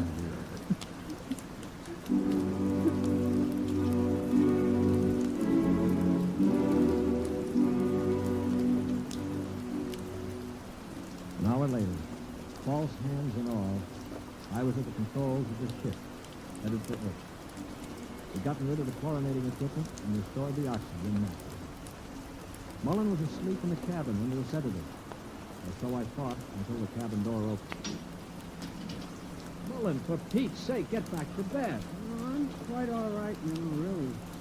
Do you mind if I watch how you operate the ship? Oh, no, not at all. Sit down. Well, I guess I owe you an apology. I didn't think so much. That's your privilege. It isn't anybody's privilege, Mullen, to despise another. For years now, I've abandoned hope of finding any decency in human beings. I owe you a vote of thanks. You embarrassed me, Mr. Stewart. I didn't do it for any heroic reasons, I assure you. Far from it. But why did you do it? That puzzles me very much. Mr. Stewart, I'm a bookkeeper. 17 years ago, I left Earth to work in Australia. I never made much impression on anybody on Earth, although I wanted very much to have people like me. Well, about a year ago, I started to write to my family again. And that's my wife. And then I asked for a leave of absence to go home after 17 years. Well, I still don't understand. It wasn't patriotism, or love of a woman, or money, or any of those things. What was it? Mr. Stewart, haven't you ever been homesick?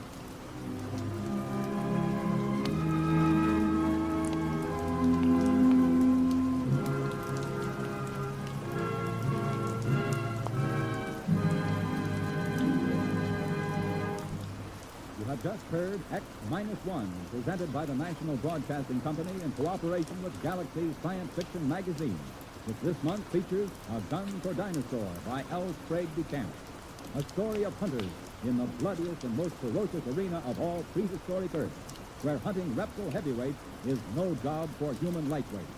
Galaxy Magazine on your newsstand today. Tonight, by transcription, X-1 has brought you The Sea Shoot, a story from the pages of Galaxy, written by Isaac Asimov and adapted for radio by George Leffer.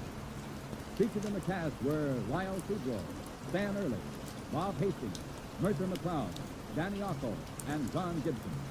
Announcer, Phil McCoy. X-1 was directed by Daniel Sutter and is an NBC Radio Network production.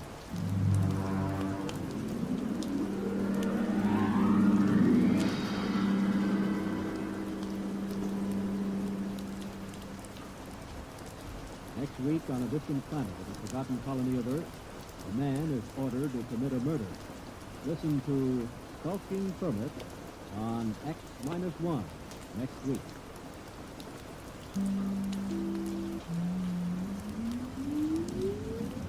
Countdown for blast off. X-5, 4, 3, 2, X-1, fire.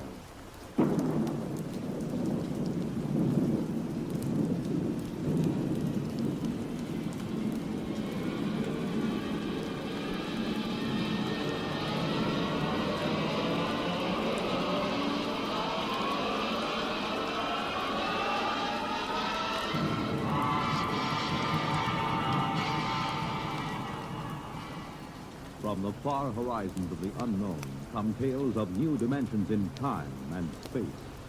These are stories of the future, adventures in which you'll live in a million, could be years, on 1,000 maybe worlds. The National Broadcasting Company, in cooperation with Galaxy Science Fiction Magazine, presents X minus 1.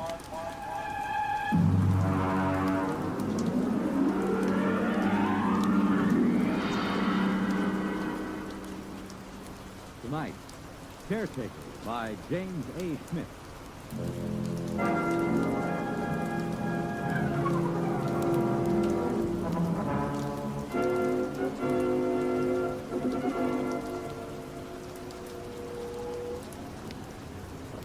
Lounge? Yes, Earth. Investigation report, planetary orbit secure. What vector is it, Earth? Approximately 1,000 miles above subject planet 3785. We'll have to give it a name soon, huh? Yes, sir. Engineering secured. Damage control parties working on the Earth. Very well. Has Martyr touched down in the scout ship? Yes, sir. We have him on the tight beam. Give him to me on my screen. Yes, sir. Doctor, put Martyr on the command screen. Exploration ship Titan calling ship 375. Come in.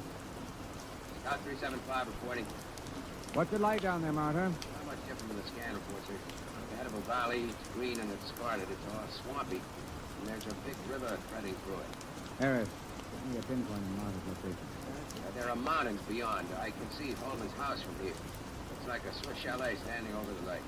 Have you made contact? Yes, sir. Voice is over there now. How is it? Well, it's hard to say. Tell him we're recording the planet officially as Holman's planet. That might please him. I don't think so, sir. What? Boy suggested that during our first visit with Holman today, he wants us to record it instead as, well, I'll spell it. It's C-R-E-S-G-Y-T-H, Crescent. What's that, local? That's his phonetic interpretation of the name the people here use. Fair enough, if that's how he wants it. Anything to add on your present report? No, sir. I'll call you back after we've met his woman. His wife? Yes. I'm glad it was you and Boyce who found Holman. You're reliable men, you in particular. Martyr, I don't need to emphasize that Holman's discovery of what appears to be the first genuine human race ever encountered outside of Earth is of primary importance. Yes, sir. Boyce might be inclined to hurry through the diplomatic overtures. You'll be careful about that part of it. Yes, very careful. On the 2 continents we've scanned before, we've found no traces of human inhabitants, present or past. Yes, I know, sir, but Holman... It's possible Holman's acquaintances are the sole survivors of humanity here. If we frighten the tribe into hiding, there may never be another contact. Yes, I understand, sir. Fine. Now then, what about these other creatures? What did Holman have to say about them? Well, in the 20 years he's been marooned in this valley, he's had only 3 or 4 actual encounters with them, sir. Rather violent encounters on his side. Apparently they learned to avoid him after that. They're called Zares. He seems to have an almost psychopathic hatred for them. That's not very surprising. We pulled up a scout drag a little while ago, bagged a couple of specimens. The description checks with Holman's description of the Zares, these worm-like, slimy, blue bodies with a set of arms, legs, and heads. Out of the water, they seem to wear some kind of clothes, presumably to conserve body moisture. Yes, that's what he said. All right now, Martyr. I want you to continue according to the plan. And remember, be careful of Holman. He's been alone on this planet for 22 years. He deserves a lot from you. Yes, sir. But he hasn't been alone. He has his wife.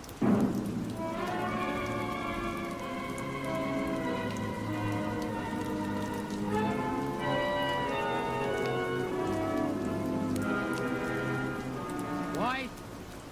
White, where are you? Check in with the exploration ship? Yes, it's all right. Holman, they say they'll name the planet the way you want. That's good. Celia will like that. Celia? My wife. I called her Celia from the start. She likes the name. I see. Where's she now? Oh, she's out somewhere. She's very timid. She'll show up sometime in the night, and I'm leaving the doors open for her. I'll talk to her a little first to reassure her, and you can meet her then. Meanwhile, would you like to see her picture? Your photograph? No, I painted it.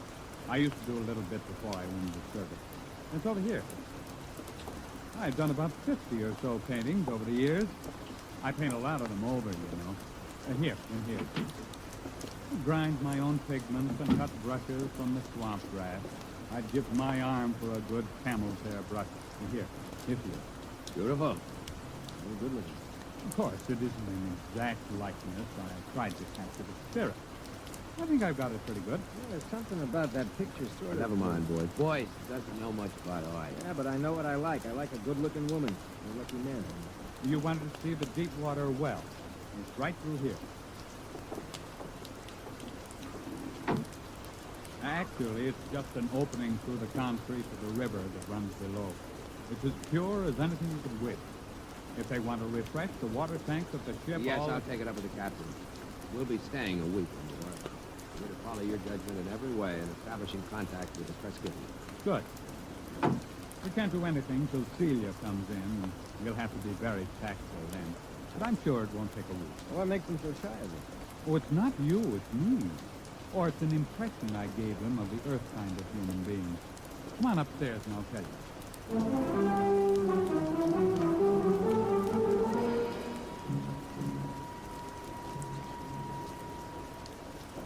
Cigar? It's a local swamp grass. Is it safe? Oh, I've been smoking them for years. You were telling us about the native human. Well, I've never asked Celia much about her people. There's some kind of very strong taboo that keeps her from talking about them. How'd you meet her? Well, our ship crashed into the valley originally. I was the only man left in the original crew of 4.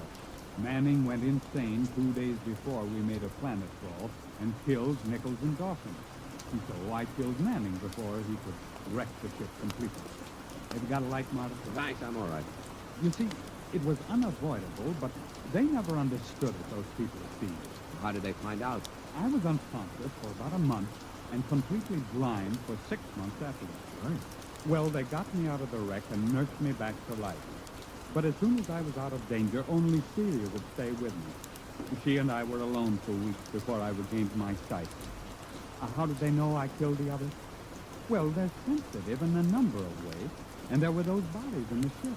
They withdrew from me as soon as I no longer needed their help. Then in all this time you were never able to gain their confidence? It's not a question of confidence, it's a question of, well, I'm trying to tell you.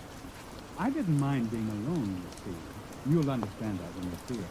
The others stayed in a small lake village they had a couple of miles up the valley across the swamp. Celia went up there every few days, but she never brought anyone back with her. I suspected it was simply because I was an alien. I thought they'd get over that in time. Celia seemed happy enough, so it wasn't a very acute problem. Well, could you observe her? Well, one day, when she'd slipped away again, I remembered a pair of field glasses I'd taken off the ship, and I got them and framed them on the village. That was a very curious experience. I never found a complete explanation for it. Well, what happened? Well, just for one instant, I had everything in the clearest possible focus. There were children playing on the platforms above the water, a few adults standing in the doorways of a house, and suddenly everything went blurred. Well, something wrong with the glasses? No. They didn't want me to look at them. They just blurred my vision. What do you mean? You mean telepathically? Well, I don't know. The glasses had a 4-mile range and they were functioning perfectly. But the instant I turned them on the village, the field blurred. Why, I felt so snubbed before. I guess that's quite a hint. Well, I admit it annoyed me. The next day I announced to Celia that I was going over to the village. Well, she made no objection, but she followed me in the distance, probably to make sure I didn't drown on the way, it's wet going on here. At last I came over a rise and found myself 100 yards from the village on the land side, and then I realized they'd left it. I walked around it a while and found cooking fires still glowing, but nobody had waited to receive me. So I went home insulted and very sulky. I wouldn't even talk to Celia until the next morning. Well, did you see anybody? Nobody. Well, I settled down and built a house for the two of us, and that took up all my time for several months. I couldn't ignore them. There was something so curiously happy and peaceful about them, even though they gave me the cold shoulder. From the one look I had of them, it showed me that they were the most beautiful people I'd ever seen. Well, you've seen the picture. It doesn't do her justice. One day, when Celia was gone, I made another trip to the village, and the same thing happened. Well, did you make any attempt to explore further? Oh, yes, I got the little lifeboat flyer repaired enough to get it off the ground and set it down again. I had enough fuel for one 24-hour trip.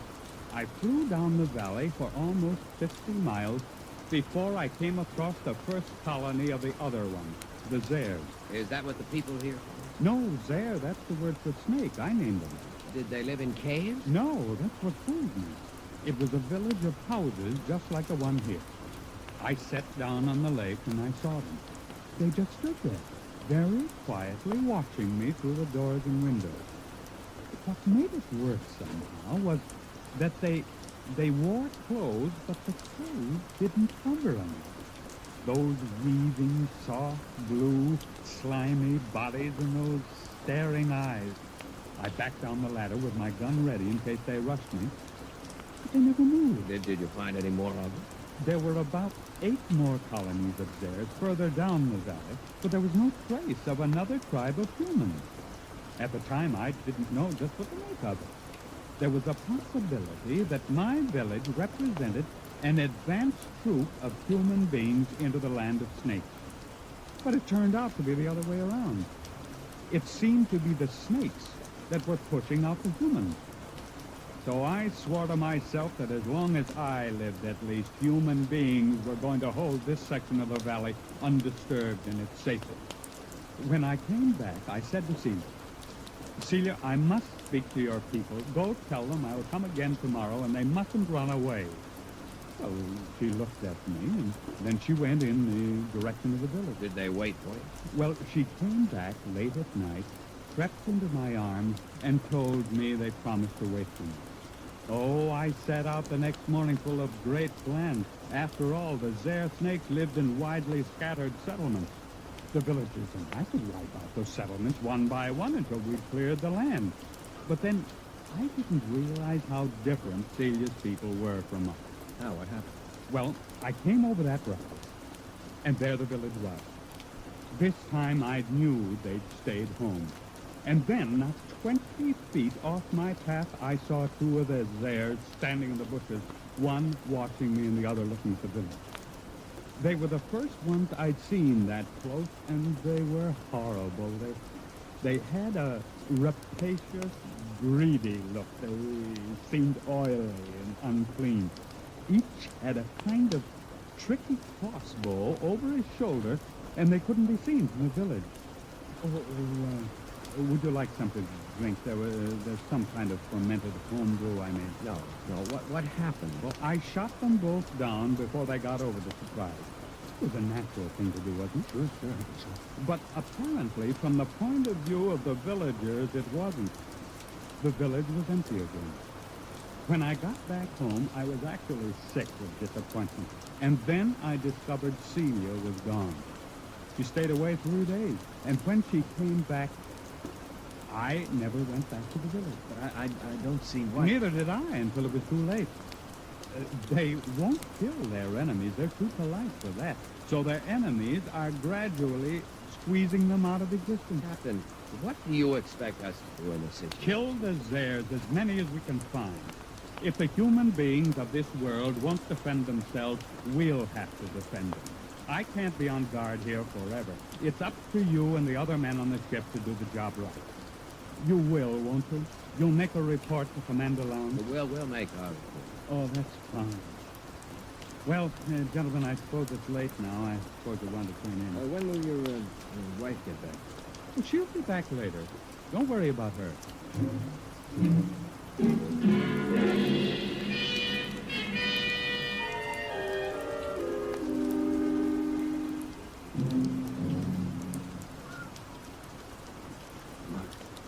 Martin, you awake? Why, what do you want? Listen. What? Listen. Oh, no. Listen to the steps. Yeah, hear him? Slow, man. Slow, dragging. Yeah, come on. Wait a minute. Silence.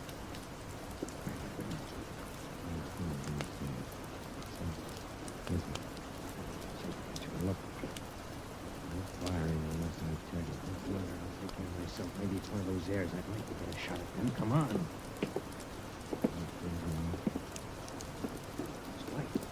What's that? A missile gun. Holman had a number of obsolete weapons down there. Hurry up. Look out, there goes the light. Look out my torch. It came from the well room. Oh, it's the dog. Stand back. Turn your light in there. It's Holman. They've got Holman. There it goes. Stand clear. I'll blast it. Wait a minute. Get out of the way. It's one of those dares. Give me a clear shot. Hold it. Can't get out of here while we've got the well covered. Keep your blaster ready while I look at Holman. I hear it moving back there in the shadows. He's dead. Come on, make a break for it, you rotten, slimy snake. Come on! Go ahead with his own gun. What's that there, that snake? You got a good look at it? No, it jumped for the shadows. There it is. Martin, swing your torch around. I'll roast it with one blast. Listen, What? listen. Who's that? You who are his friend, will you listen to me? Who are you? He called me his wife. What? How'd she get in here? If that Zare gets a hold of her... Why? Don't move. I won't. Why did you kill him? But I thought you understood. She killed him. Who was that Zare, the snake? There are medical men who say he's been insane for 20 years at peace all the time. They would have forced him back into sanity. I could not bear the thought that he'd suffer that. Suffer what? Are you all fools? He was a fool, though I loved him. He could not see beyond the shapeless things. So here among us, he saw a shape he could bear. And those moments when sanity came to him, and he saw what was really there, then he killed.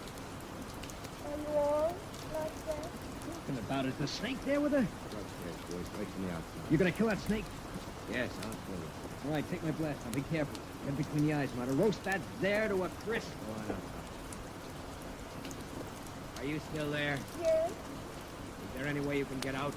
I can leave by the river that flows under the well.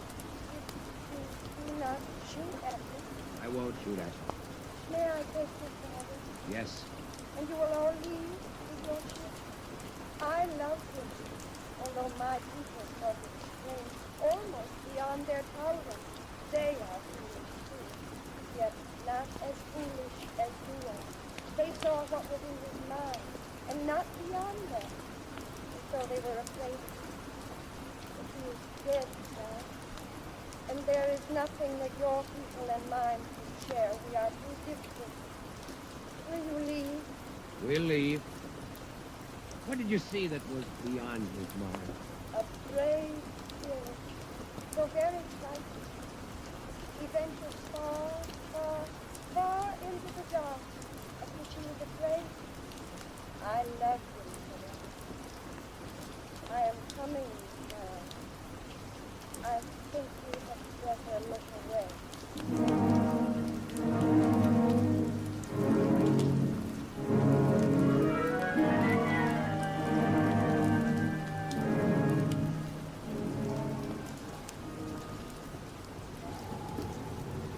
Marta. Yes, sir. I've just been down to sick bay. Voice is all right. He's in shock. Well, I gave him a shot of sedative on my way up. Oh, the medics say he'll be all right. They're giving him a reconstructive psychotherapy session. He won't remember nothing. If you had looked squarely at that thing, we might have had to give you the same treatment. Our pickled specimen is there, a pretty idiot. I suppose it's all the way you're looking. Yes, I suppose so. Coleman had his own way of looking at it. Selective hysterical blindness maintained for 22 years, with his own type of artistic hallucinations thrown in. I can't help wishing it hadn't happened to him. He didn't maintain it throughout. When he was hallucinating, he saw them as beautiful. He saw her as beautiful. But when he saw them clearly, where they really were, he killed them. Who wouldn't? I almost feel like getting out of space and staying out for good. Well, it's time to file a report and wrap up. What are you reporting? That Holman died here quite peacefully about a year before we found him, leaving a diary of inspiring courage and devotion to space exploration behind us. We'll have time enough to work up the diary. That should keep everybody happy. Just a minute. Marta, look down. The whole galaxy. Do you think there actually are people out there somewhere? I hope so. Do you think we'll ever find them? I don't know. They've never found us.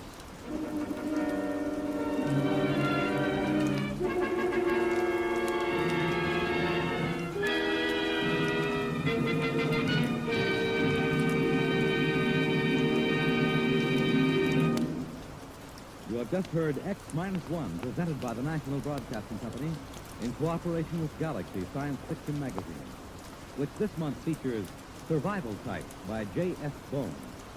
Score 1 or 1 million was not enough for the human race. It had to be all or nothing, with one man doing all the scoring. Galaxy Magazine on your newsstand today.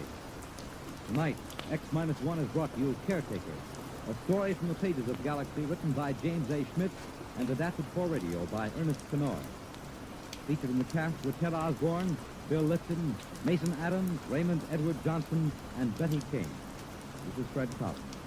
X-1 was directed by Daniel Sutter and is an NBC Radio Network production.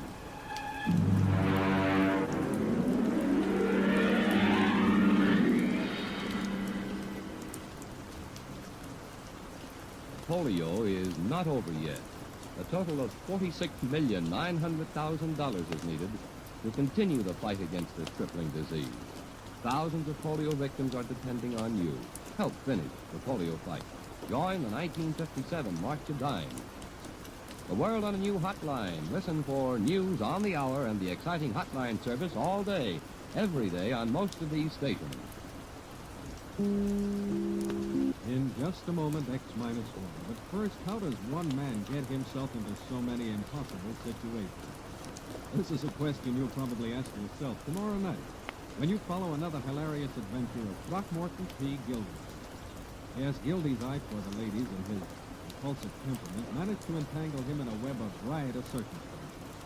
Join the romantic water commissioner, his neighbors, Judge Hooker, Mr. Peavy, and all the loyal Gildersleeve household as they romp through another episode of The Great Gildersleeve tomorrow night. Now stay tuned for X-1 on NBC. Countdown for blast off. X-5, 4, 3, 2, X-1, fire.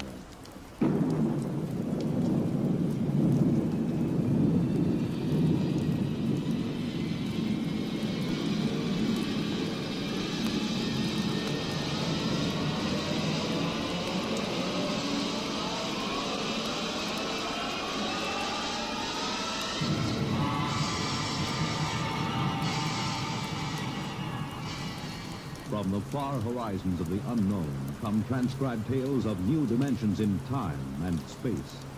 These are stories of a future, adventures in which you'll live in a million, could be years, on 1,000 maybe worlds. The National Broadcasting Company, in cooperation with Galaxy Science Fiction Magazine, presents X-1.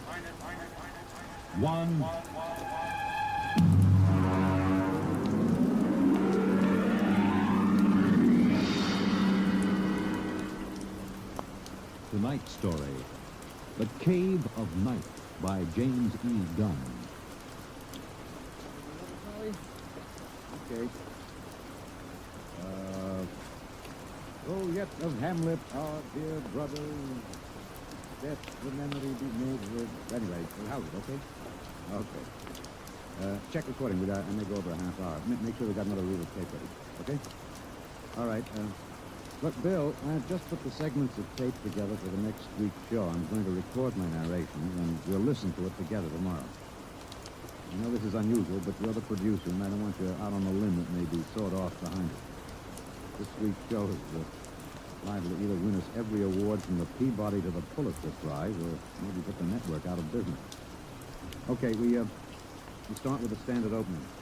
Behind the World, etc., in 40 seconds. This is Harry Anders, your editor. At 8 o'clock, after the sun has set and the sky is darkening, look up. There's a man up there where no man has ever been. He is lost in the cave of night. Fuel tank's empty. Receiver broken. Transmitting in clear. Anyone picking this up, anyone. This is Rev McMillan calling. Notify Goddard Rock, New Mexico. No way to get back. There's a man up there where no man has ever been. He is lost in the cave of night. We all know that phrase now, the cave of night. It was written by a poet disguised in the cynical hide of a newspaper rewrite man. But it stuck. It caught the world and held it like a butterfly pinned to a board. It started with a hand, an amateur radio operator, in Davenport, Iowa. All right, Eddie. Roll the first taken here. It's Mark. Am I too close? I was up in the attic. I usually have a talk with WG-73. He's in Buenos Aires. We play chess. Well, there was some kind of interference. And then all of a sudden, I heard this voice. I record most of my listening anyway, so I had the tape machine running. After I heard it, I called Civil Defense. That's what we're supposed to do. Look, Bill, I haven't done the final editing on these tapes, so don't worry, they're a little rough. Down out of the night, flung from the darkness, came these words, the first of so many that electrified the world.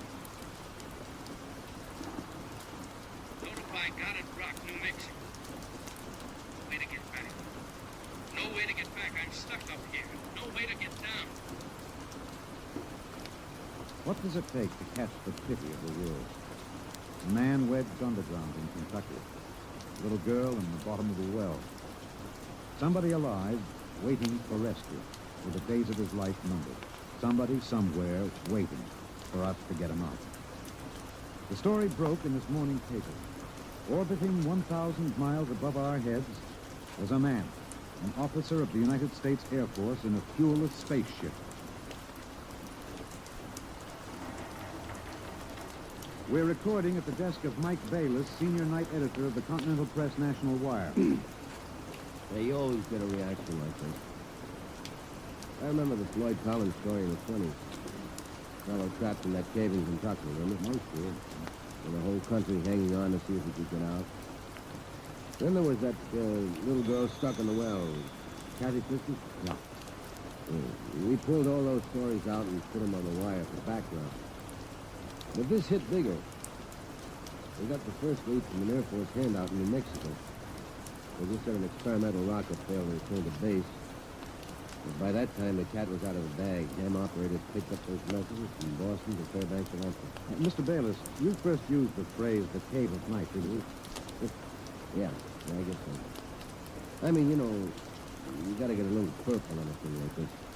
People eat it up. You can't spread it out too quick. Anyway, I was lost in a cave once when I was a kid in upstate New York. I waited around for a couple of hours in the dark until they came for me. Kind of reminded me of that. It reminded the world of terrors at night, of struggling awake through nightmares. The fears of loneliness, darkness, falling, suffocation, thirst. It reminded me of Rev McMillan. Perhaps I had an advantage over all the other reporters for newspapers and radio and television because I knew Rev McMillan. I knew him in college and in the Air Force. I knew that he was testing rocket-powered craft at Goddard, but I didn't know they were so close to space. No one knew. So those messages of desperation crackled down through the atmosphere. I remembered Rev when I saw those headlines that morning. Straight black hair, dark cable ears, a reckless grin. He ate well, reveled in expert jazz and Mozart opera, and he talked incessantly. His southern speech was no drawl, there was too much to say. Now he was alone, and soon all that might be extinguished. The men from the radio newsrooms rushed to Goddard Rocket Base armed with ninja tape recorders. Gentlemen, I'm Colonel Arthur J. Hannigan, Information Officer for Goddard Rocket Base. I'm authorized to issue the following statement. First Lieutenant Reverdy L. McMillan, United States Air Force pilot, Experimental Rocket Division, took off from Goddard Base at 2234 Rocky Mountain Tunnel. The craft, the XR-37 Mark II, hydrazine nitrous three-stage rocket. Sorry, I can't describe it, for it's classified. Well, in order to maintain orbit, the motors were pulsed for 1 second every 15 seconds or less time. After 3 minutes, the exhaust was seen by ground spectroscope observation to flare for half a minute. The fuel supply is exhausted. The craft has reached sustaining orbital speed. What does that mean? He's out of gas. He can't get down. The first mobilization was of the scientific brains massed at Goddard. Few of them knew Red. Brains at a research project are usually carefully sorted out and sorted away from the distractions of the outside world. They designed, they invented, they calibrated and theorized. But they didn't know the short, stocky man with a lopsided grin who rode the fruit of their labor up and out, and now circled the world of his birth, with time ticking out. I covered the hearings in Washington for the network newsroom. I flew down from New York, and the stewardess came out every few minutes to tell the passengers the latest news. She called him Rev, although she never knew him. And once I thought I saw a tear. The hearing was before the subcommittee of the Senate Committee on Military Affairs. Presiding, Senator Alan J. Haggett of Kentucky. All right, you've made the technical situation fairly comprehensive, even to an old cane-rake redneck hillbilly like myself. I have tried to make the gravity of the situation apparent, sir. It appears to me, General, that the sacred life of a human being created in the image of his maker is in danger. It's no light thing to be thrown away like some guinea pig. If that ship wasn't safe, if that poor man up there in the cave of night is to die, somebody is responsible. Isn't that right, General? Sir, the manned rocket was sent up because of one simple fact. It takes a computer of tremendous versatility and capacity to operate a Harrison-Munch reactor engine. A computer of infinite complexity. And I ask you, General, I put the question to you, why was such a computer not designed? It has been designed, sir. It was designed 500,000 years ago. There is only one mechanism competent to handle those controls, sir. That is the human brain. All right. I turn out to my second question, General, and I ask it not only for myself and my colleagues on this committee, but for 170 million Americans listening on the radio, watching on television. With that man up there living out his last days, why was it not possible to send a ship up after him? Why was there no second ship built? For one reason, Senator, money. The appropriation for rocket research fell short by 12% of the amount needed even to build one vessel.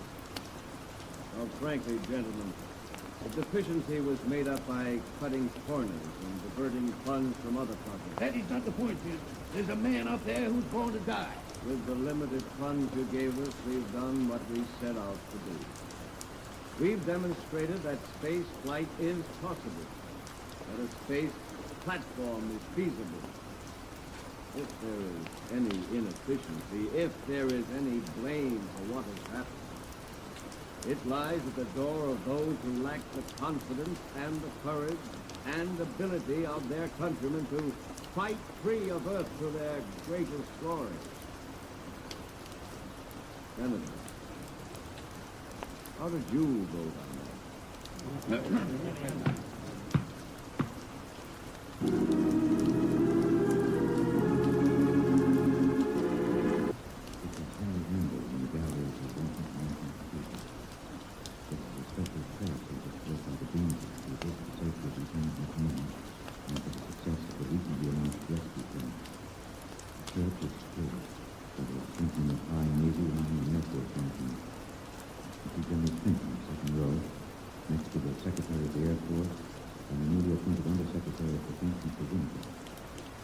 Prominently displayed in the central aisle, below the ornate railing separating the trees from the water, is the small model of McMillan Church. One by one now, the congregation is filing in, second check, big. And so inside that, and 12 comes one by one. All contributions are to be used to defray the cost of the rescue effort. The congregation is now willing to pray.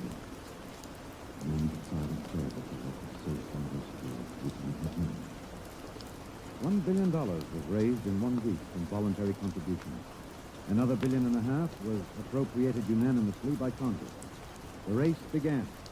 Would the rescue party reach the ship in time? Of course, we didn't know then. And daily we listened to the voice of the man we hoped to buy back from death. Now, look, Bill. on these Macmillan broadcast tapes. So don't let some ignorant engineering vice president holler because it's not broadcast quality. Believe me, I knew Macmillan. There's more of that wild texting in these tapes than in any hi-fi super-frequency response studio recording. Just listen, you'll see what I mean. I've been staring out the port in the tire. Through the window at the right, I see a black velvet curtain with a strong light behind it. The light shines through, not winking the way stars. Steady. There's no air on it. We are holding out better than I expected. My figure will last 27 days more. So much time, it's hard to stop.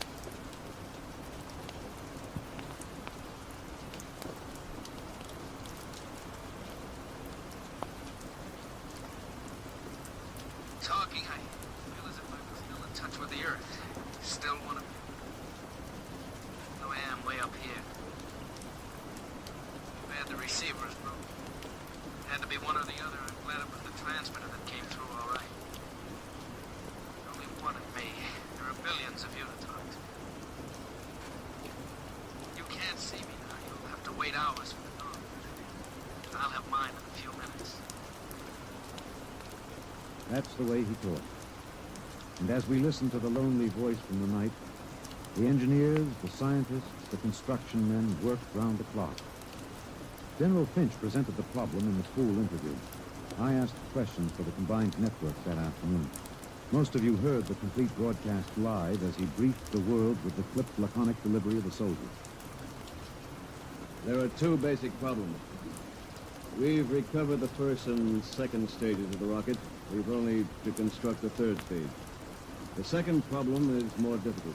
The pilot. Lieutenant Macmillan was the only man physically and psychologically qualified. We discovered that in our first program. His training and orientation took 18 months. We have now to duplicate this in 27 days. Do you think it's possible, General? I don't know. That's all, Mr. Andrews. Stevenson, get me some coffee, will you? Black and some kind of sandwich, no butter, no mayonnaise. And then the voice from the cave asked a question and expected no answer. Do you hear me down there? Sometimes I wonder. I wish there was some way I could be sure you were hearing me. Just that one thing might keep me from going crazy. I was there the night we answered that question. I was there in a helicopter over Kansas City. This is Harry Anders speaking to you from a helicopter over Kansas City. There are 15 seconds till midnight. The plan was developed by General Finch. At precisely midnight, every light in the city will be out, and then flashed on in 2-second intervals. This will be the exact moment that Macmillan's ship is calculated to pass overhead. It's almost time now. 5, 4, 3, 2, 1. There they go. Off. On.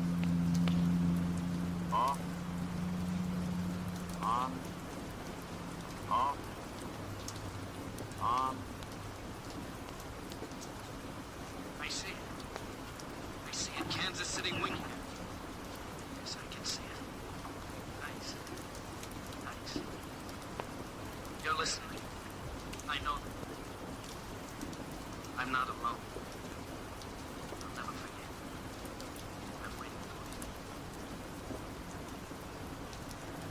you. We're recording in the press gallery at the Goddard Rocket Base main construction hangar. The vast third stage component stands before us, men swarming up and down the gantry train. The Mark III is being built to carry 5 men instead of 1. The pilot selection has been kept a top secret to avoid unnecessary strain on the men selected.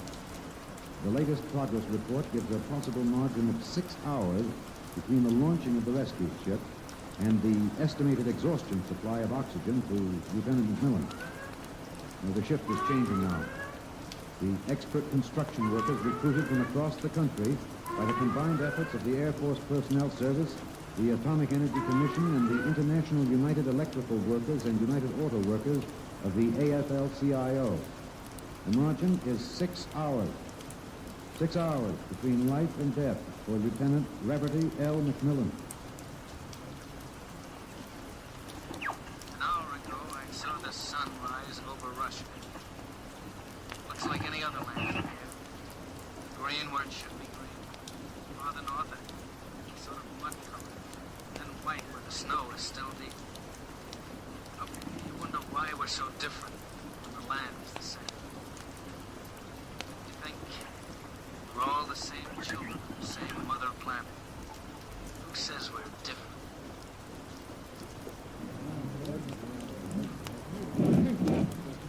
Can you hear me in the back? Well, how about this? All right, gentlemen, I have exactly 5 minutes for the press conference, therefore I'm not going to answer any questions. Progress report is as follows.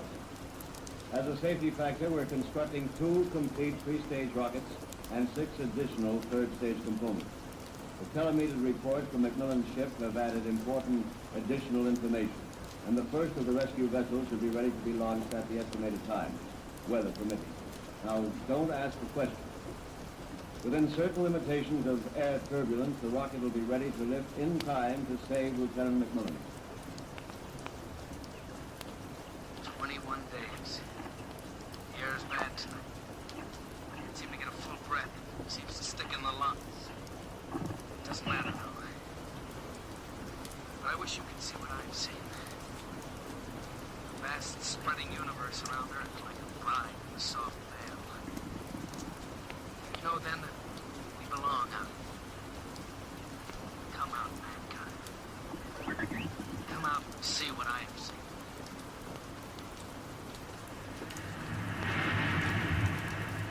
This is Harry Anders at Goddard Rocket Base. The Harrison Month reactor engine for the first 3rd stage rescue is being tested here at Goddard. You can hear the roaring of the gases in the test chamber behind me. The work has been stepped up as a new calculation based on the increased temperature reading from McMillan's ship indicates that the exhaustion time will be some 6 hours earlier than originally estimated. The margin of rescue will be in minutes. Air very bad. Hurry. Can't last much longer. So, of course you'll hurry. But I don't want anyone feeling sorry. I've seen stars clearly. More than this, I've seen the earth. There where I have lived, loved.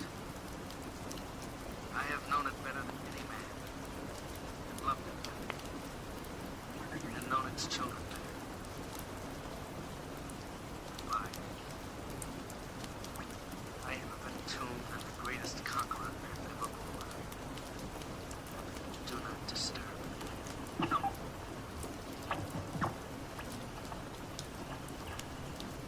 Countdown to blast off.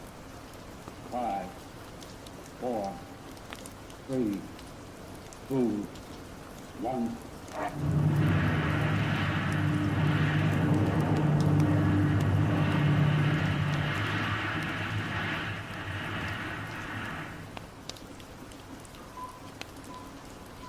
Anders, tape 323. We're in the press operation room of Goddard Field.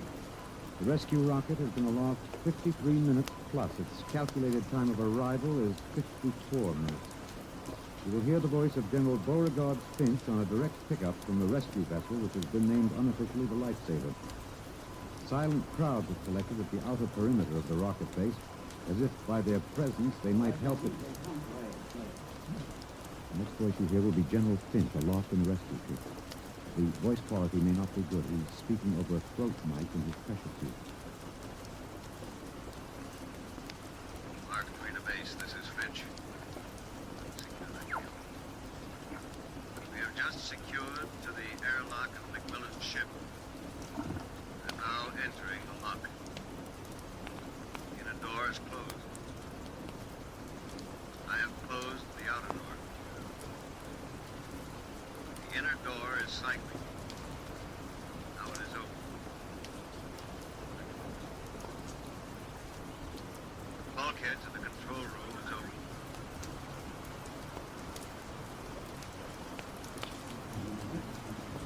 Is he all right? No.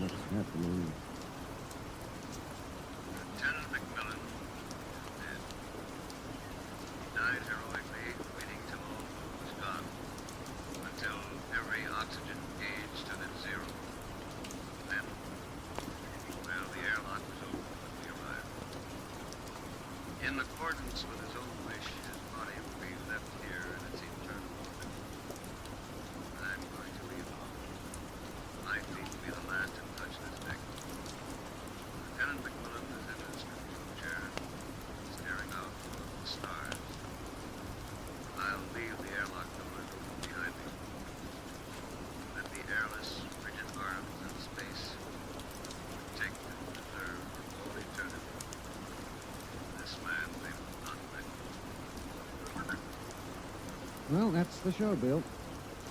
Bill, you remember at the conference we hadn't made up our mind whether to pick anything up from the celebration last night after the news of the Mars landing?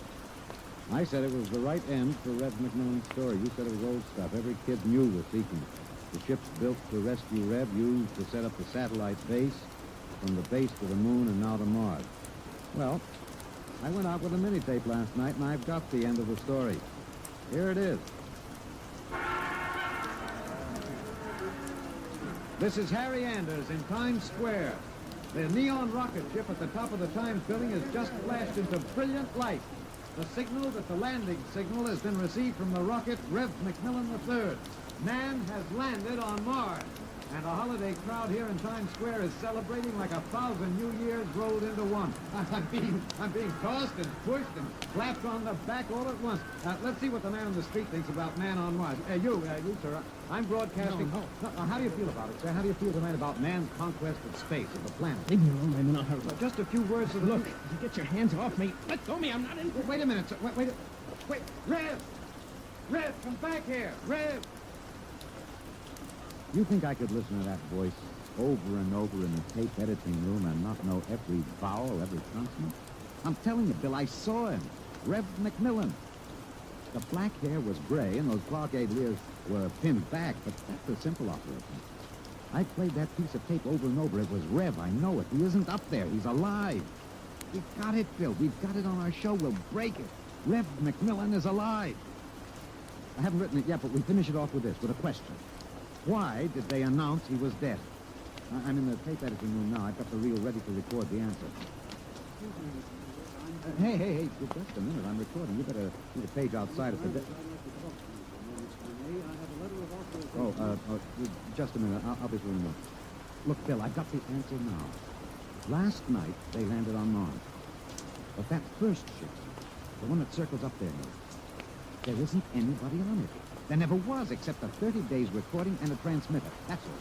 He was never up there. They didn't have the money for a manned rocket. They wanted a crash program all out, so they sent a decoy up. We all broke our hearts to rescue the man who wasn't there. Oh, he must be laughing, General Finch and the rest of them wondered knew. Now, I guess they had a problem. What to do with Rev? I wonder if he slipped away from whatever guards they have around him to see the celebration. He looks a little sad. And I think sometimes he wish he was really up there in the cave of night, seated in the icy control room, 1,075 miles above the Earth, staring out at the stars. Mr. Anders, I must insist... What? Bill. Looks as if I won't have to worry about editing this tape. My friends are from Washington. I'd like to call your attention to the last paragraph. What? Oh, no. It's very simple. You won't have to burn it. It's easy to destroy recording tape. You throw this switch, and the tape goes through the erasing head. It's gone forever. Not too bad. Would have made one fine show. Okay. So long, Red.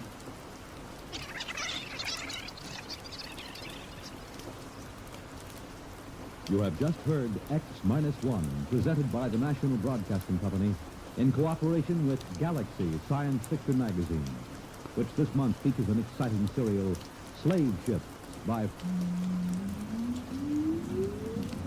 Countdown for blast off. X-5, 4, 3, 2, X-1, fire.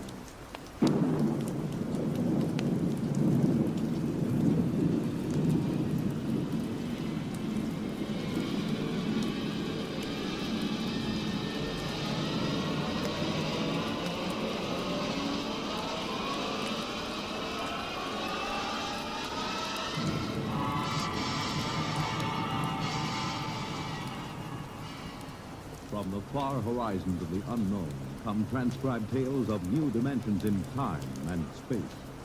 These are stories of the future, adventures in which you'll live in a million, could be years, on 1,000 maybe worlds.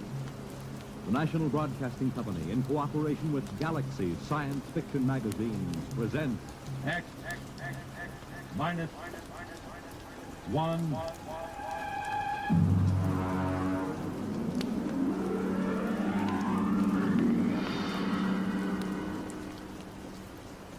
Tonight, Chain of Command by Stephen R.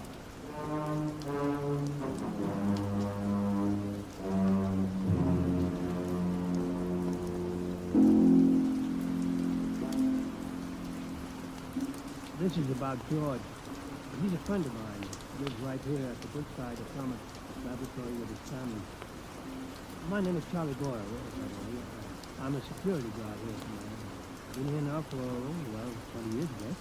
Of course, they don't use the lab anymore. Lots of weeds and things. And, I stick around looking for a place to go. Well, I'm getting away from it after all. This is about George. Some of it I knew myself, a lot of it he told me as it was over. It began the morning after George's wife did anything. I think, George, the least you can do is complain. After all, are you a mouse or a man? Clara, what's the point of complaining? It will just start trouble. We do live at the laboratory. We have some rights. The best thing you can do is just stay right where you are. But it's dangerous. There's nothing dangerous about it, just so long as we know what we're doing. I'm not thinking about us. I'm thinking about the children. The children know where they mustn't go. George, I will not go on like this without a moment's peace of mind. If you have the slightest concern for my welfare or for the children... All right. Don't talk to old Charlie, the security guard. Why not talk directly to the superintendent? Because of the complications. Now, I promise you I'll explain the situation to Charlie. He knows me. I've talked to him for over a year now. And he hasn't the slightest interest. I'll impress the seriousness of the situation. All right, but do it now. I will. And be firm. I'll be firm. Here.